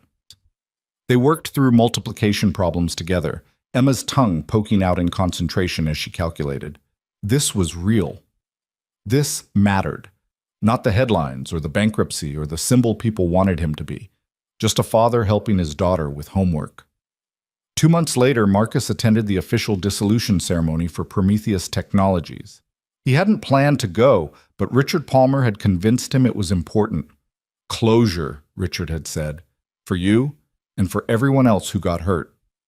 The ceremony was held in the same ballroom where Victoria Chen had humiliated him 18 months earlier. Marcus stood at the back of the room, watching court officials and bankruptcy attorneys process paperwork, auction off assets, legally unmake a company that had once seemed invincible. Victoria Chen wasn't there. Marcus had heard she'd moved to Europe, consulting for smaller firms, rebuilding a career on a much more modest scale. He'd also heard she'd started speaking about corporate ethics, warning young executives about the costs of prioritizing growth over integrity. Maybe she'd learned something. Maybe she hadn't. Either way, it wasn't Marcus's problem anymore. But many of the other contractors were there. Jennifer Wu, whose quantum encryption research had been stolen. David Park, the young programmer who'd lost his biometric security work. Thomas Brennan, the infrastructure expert who'd given Prometheus 15 years. They'd all received compensation from the fund. All had their names restored to their work. All were rebuilding in their own ways. Jennifer caught Marcus's eye across the room and smiled. They'd become friends of a sort, bonded by shared experience. She was working with Leonard now, developing next-generation encryption systems and getting proper credit for every breakthrough. After the ceremony ended, the contractors gathered outside the building. Someone suggested drinks. Someone else proposed a celebration. But Marcus found himself thinking about all the other Prometheus employees, the ones who'd just been trying to do their jobs and were now collateral damage in a war they hadn't started. "I can't celebrate this," he said quietly. "Too many people got hurt." Jennifer nodded, understanding. "Justice is messy. We wanted them to acknowledge the truth. We got that. But we also got bankruptcy and job losses and a whole lot of unintended consequences." "Do you regret it?" Thomas Brennan asked Marcus directly. "Knowing how it ended, would you still come forward?" Marcus thought about Emma, about the house they lived in and the security they had and the future they were building. About Sarah Chen, the student he'd helped, and the hundreds of other people who'd reached out for guidance. About the Contractor Defense Fund and the policies that were changing across the industry. "Yes," he said firmly, "I'd do it again. Because the alternative was staying invisible. And I can't teach my daughter to stand up for herself if I won't do the same." 6 months after Prometheus's dissolution, Marcus launched his own company. It was small, just Marcus and 3 other engineers Leonard had recommended. They worked on specialized AI applications for nonprofits and small businesses, organizations that couldn't afford the big corporate solutions but needed sophisticated technology. Marcus called it Phoenix Rising Technologies. A little on the nose, maybe, but Emma had suggested it, and he liked the symmetry. They worked out of a modest office space in a converted warehouse. No glass towers or cathedral ceilings, just good light, comfortable chairs, and technology that mattered. Marcus paid his engineers well and put their names on every patent from day one. He built the company culture he'd wished Prometheus had been. The work was challenging and rewarding. They developed systems for hospitals to better predict patient needs, created algorithms for food banks to optimize distribution, built tools for schools to identify struggling students before they fell too far behind, technology that helped people instead of just making rich people richer. Emma visited the office sometimes after school, doing homework in Marcus's office while he coded. She'd made friends with all the engineers who taught her basic programming and let her help with projects by suggesting features no one had thought of. "When I grow up," she announced one afternoon, "I want to build things that matter too." Marcus felt his chest tighten with pride. "You can build anything you want, sweetheart." "Will people try to steal my work like they stole yours?" The question was so innocent and so sharp that Marcus had to pause before answering. "Maybe. There will always be people who take shortcuts. But you know what? There will also be people like Richard and Leonard and Mrs. Rodriguez and all the people who helped us. You just have to be brave enough to ask for help when you need it. And brave enough to fight back when people are wrong?" "Exactly." Emma went back to her homework, satisfied. Marcus watched her for a moment, marveling at how much she'd grown. She didn't remember the apartment they'd lived in, couldn't recall a time when her father had been invisible. For her, this was normal, a dad who built things and helped people and sometimes gave talks at fancy universities. She had no idea how extraordinary her normal life actually was. 1 year after launching Phoenix Rising Technologies, Marcus received an invitation that surprised him. The National Academy of Engineering wanted to honor him with their Distinguished Service Award for advancing the ethical treatment of contractors and independent inventors in the technology sector. "You should accept," Leonard said when Marcus called to discuss it. "This is the engineering community acknowledging not just your technical work, but your courage." "I didn't do it for awards, Len." "No, you did it because Victoria Chen humiliated you and you finally had enough. But the result matters more than the motivation. Accept the award. Let people celebrate you. You've earned it." The ceremony was held in Washington, D.C., at a gala that made Marcus profoundly uncomfortable. He wore an actual new suit this time, not thrift store vintage, but he still felt out of place among the titans of industry and academic luminaries. Emma came with him, in a dress she'd picked out herself, purple, with sparkles, naturally. Mrs. Rodriguez had helped her shop, declaring that if Emma was going to watch her father be honored, she should look like a princess. "Are you nervous, Dad?" Emma whispered as they took their seats. "Terrified." "You'll be great. Just tell the truth." "That's what you always do." When Marcus's name was called, Emma squeezed his hand. He walked to the stage feeling like an imposter, like surely someone would realize he didn't belong here among people who'd built bridges and designed spacecraft and pioneered entire fields. But then he reached the podium and looked out at the audience. Saw Jennifer Wu and David Park and Thomas Brennan.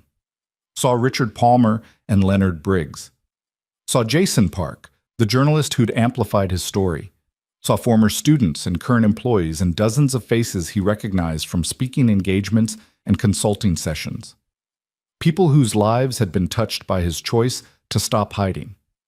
And in the front row, Emma smiled up at him with absolute confidence that her father belonged exactly where he was. Marcus accepted the award, a heavy crystal thing that probably cost more than his first car, and stepped to the microphone. "Thank you for this honor," he began. "Though I have to say it feels strange being celebrated for something that started with me cleaning floors and getting humiliated on live television." Gentle laughter rippled through the audience. 18 months ago, I was invisible. I'd spent 6 years making myself invisible because I was too afraid to be seen, too afraid of the powerful people who'd already destroyed me once, too afraid to believe I could fight back and win. He paused, gathering his thoughts. But here's what I learned. Invisibility is a kind of death. When you hide who you are, when you accept humiliation without fighting back, when you let fear dictate your choices, you're not really living, you're just surviving. And surviving isn't enough when you have people who depend on you to show them how to be brave. Marcus looked at Emma. "My daughter asked me what I would do if I wasn't afraid. And I realized I couldn't answer that question unless I stopped being afraid.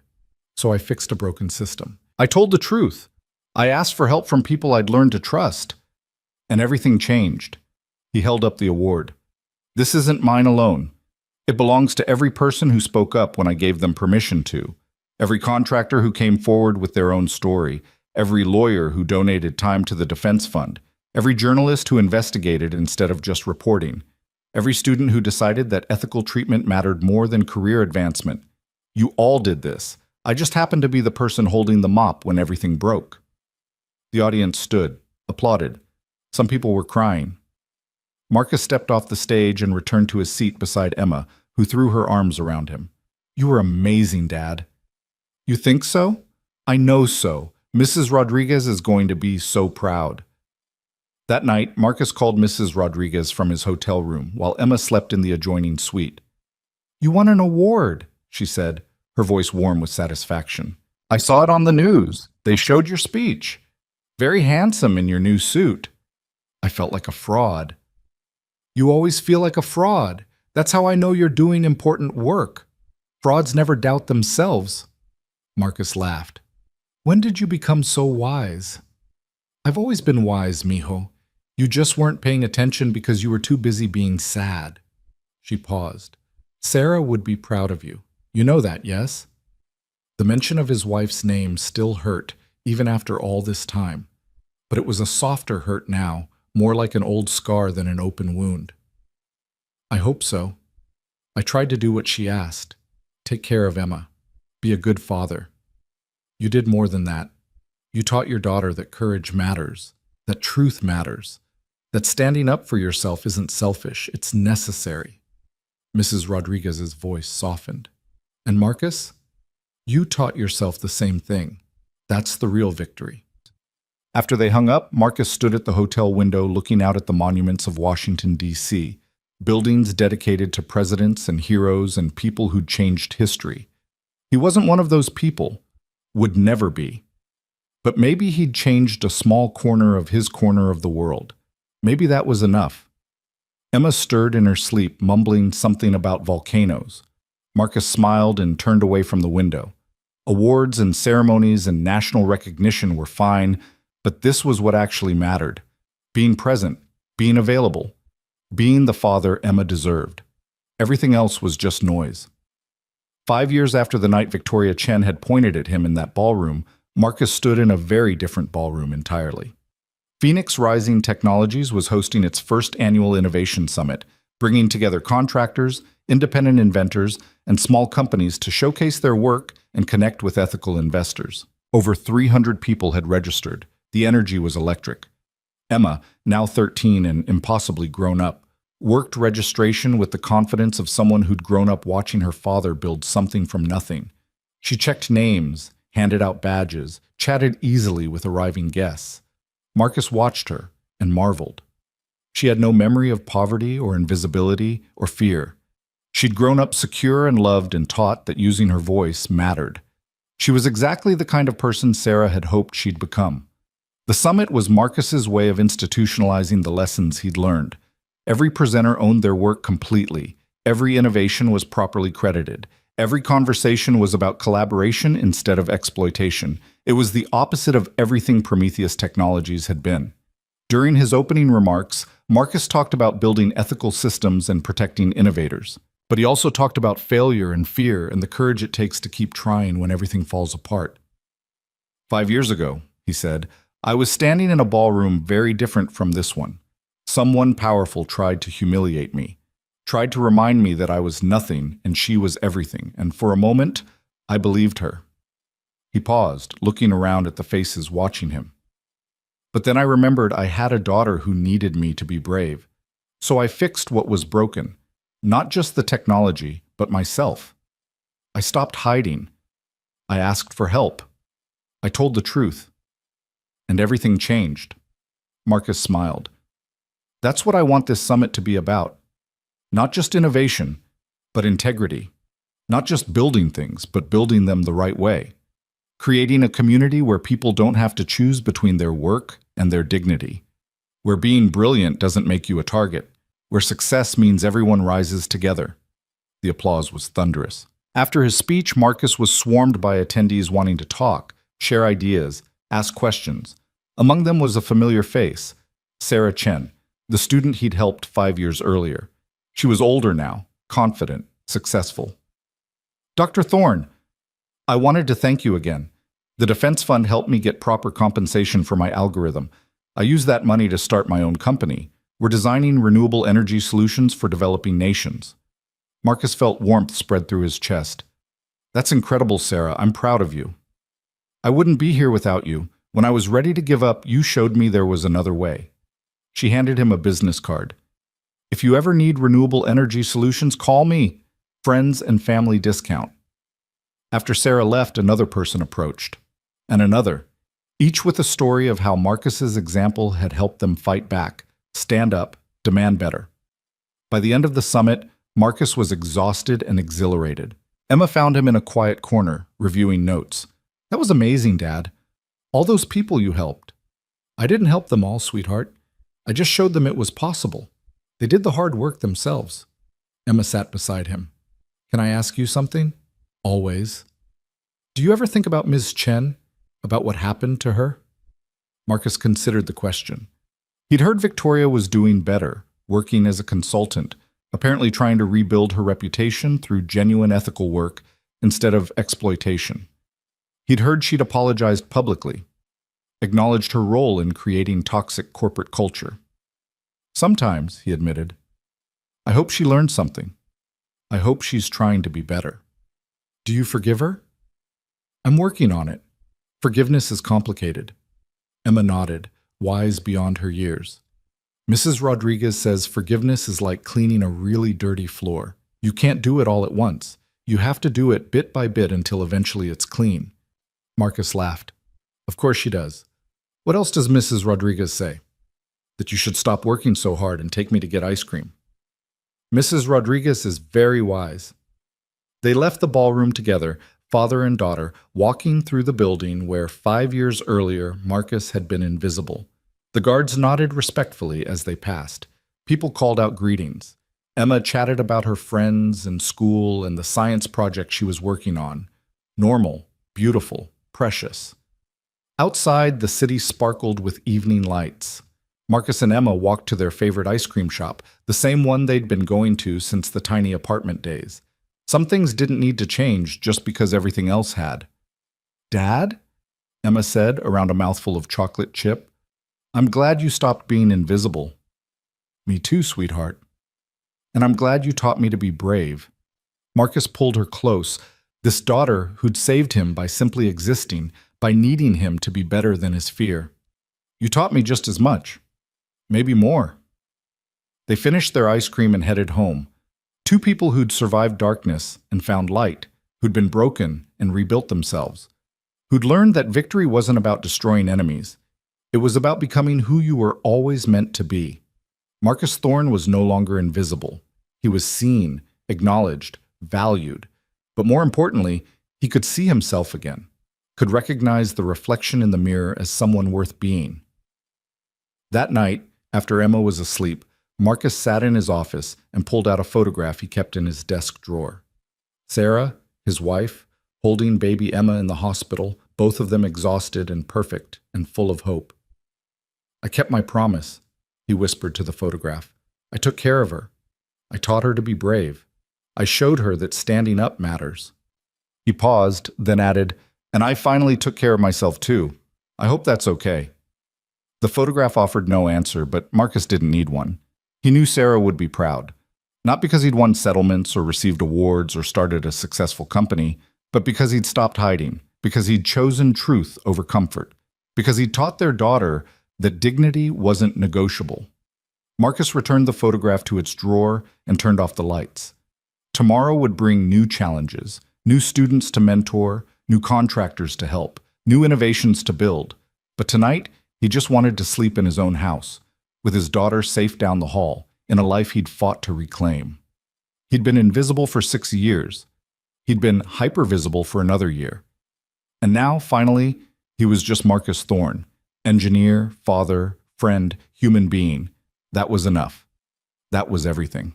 And as Marcus drifted off to sleep, he smiled, knowing that somewhere in the city, other people who'd been made to feel invisible were finding their own courage, speaking their own truths, fighting their own battles, because one man had stopped hiding and showed them it was possible. That was the real victory. Not revenge, not wealth, not fame. Just the simple, profound act of helping others find their voice by finding his own. And in the end, that was the best kind of success anyone could hope for.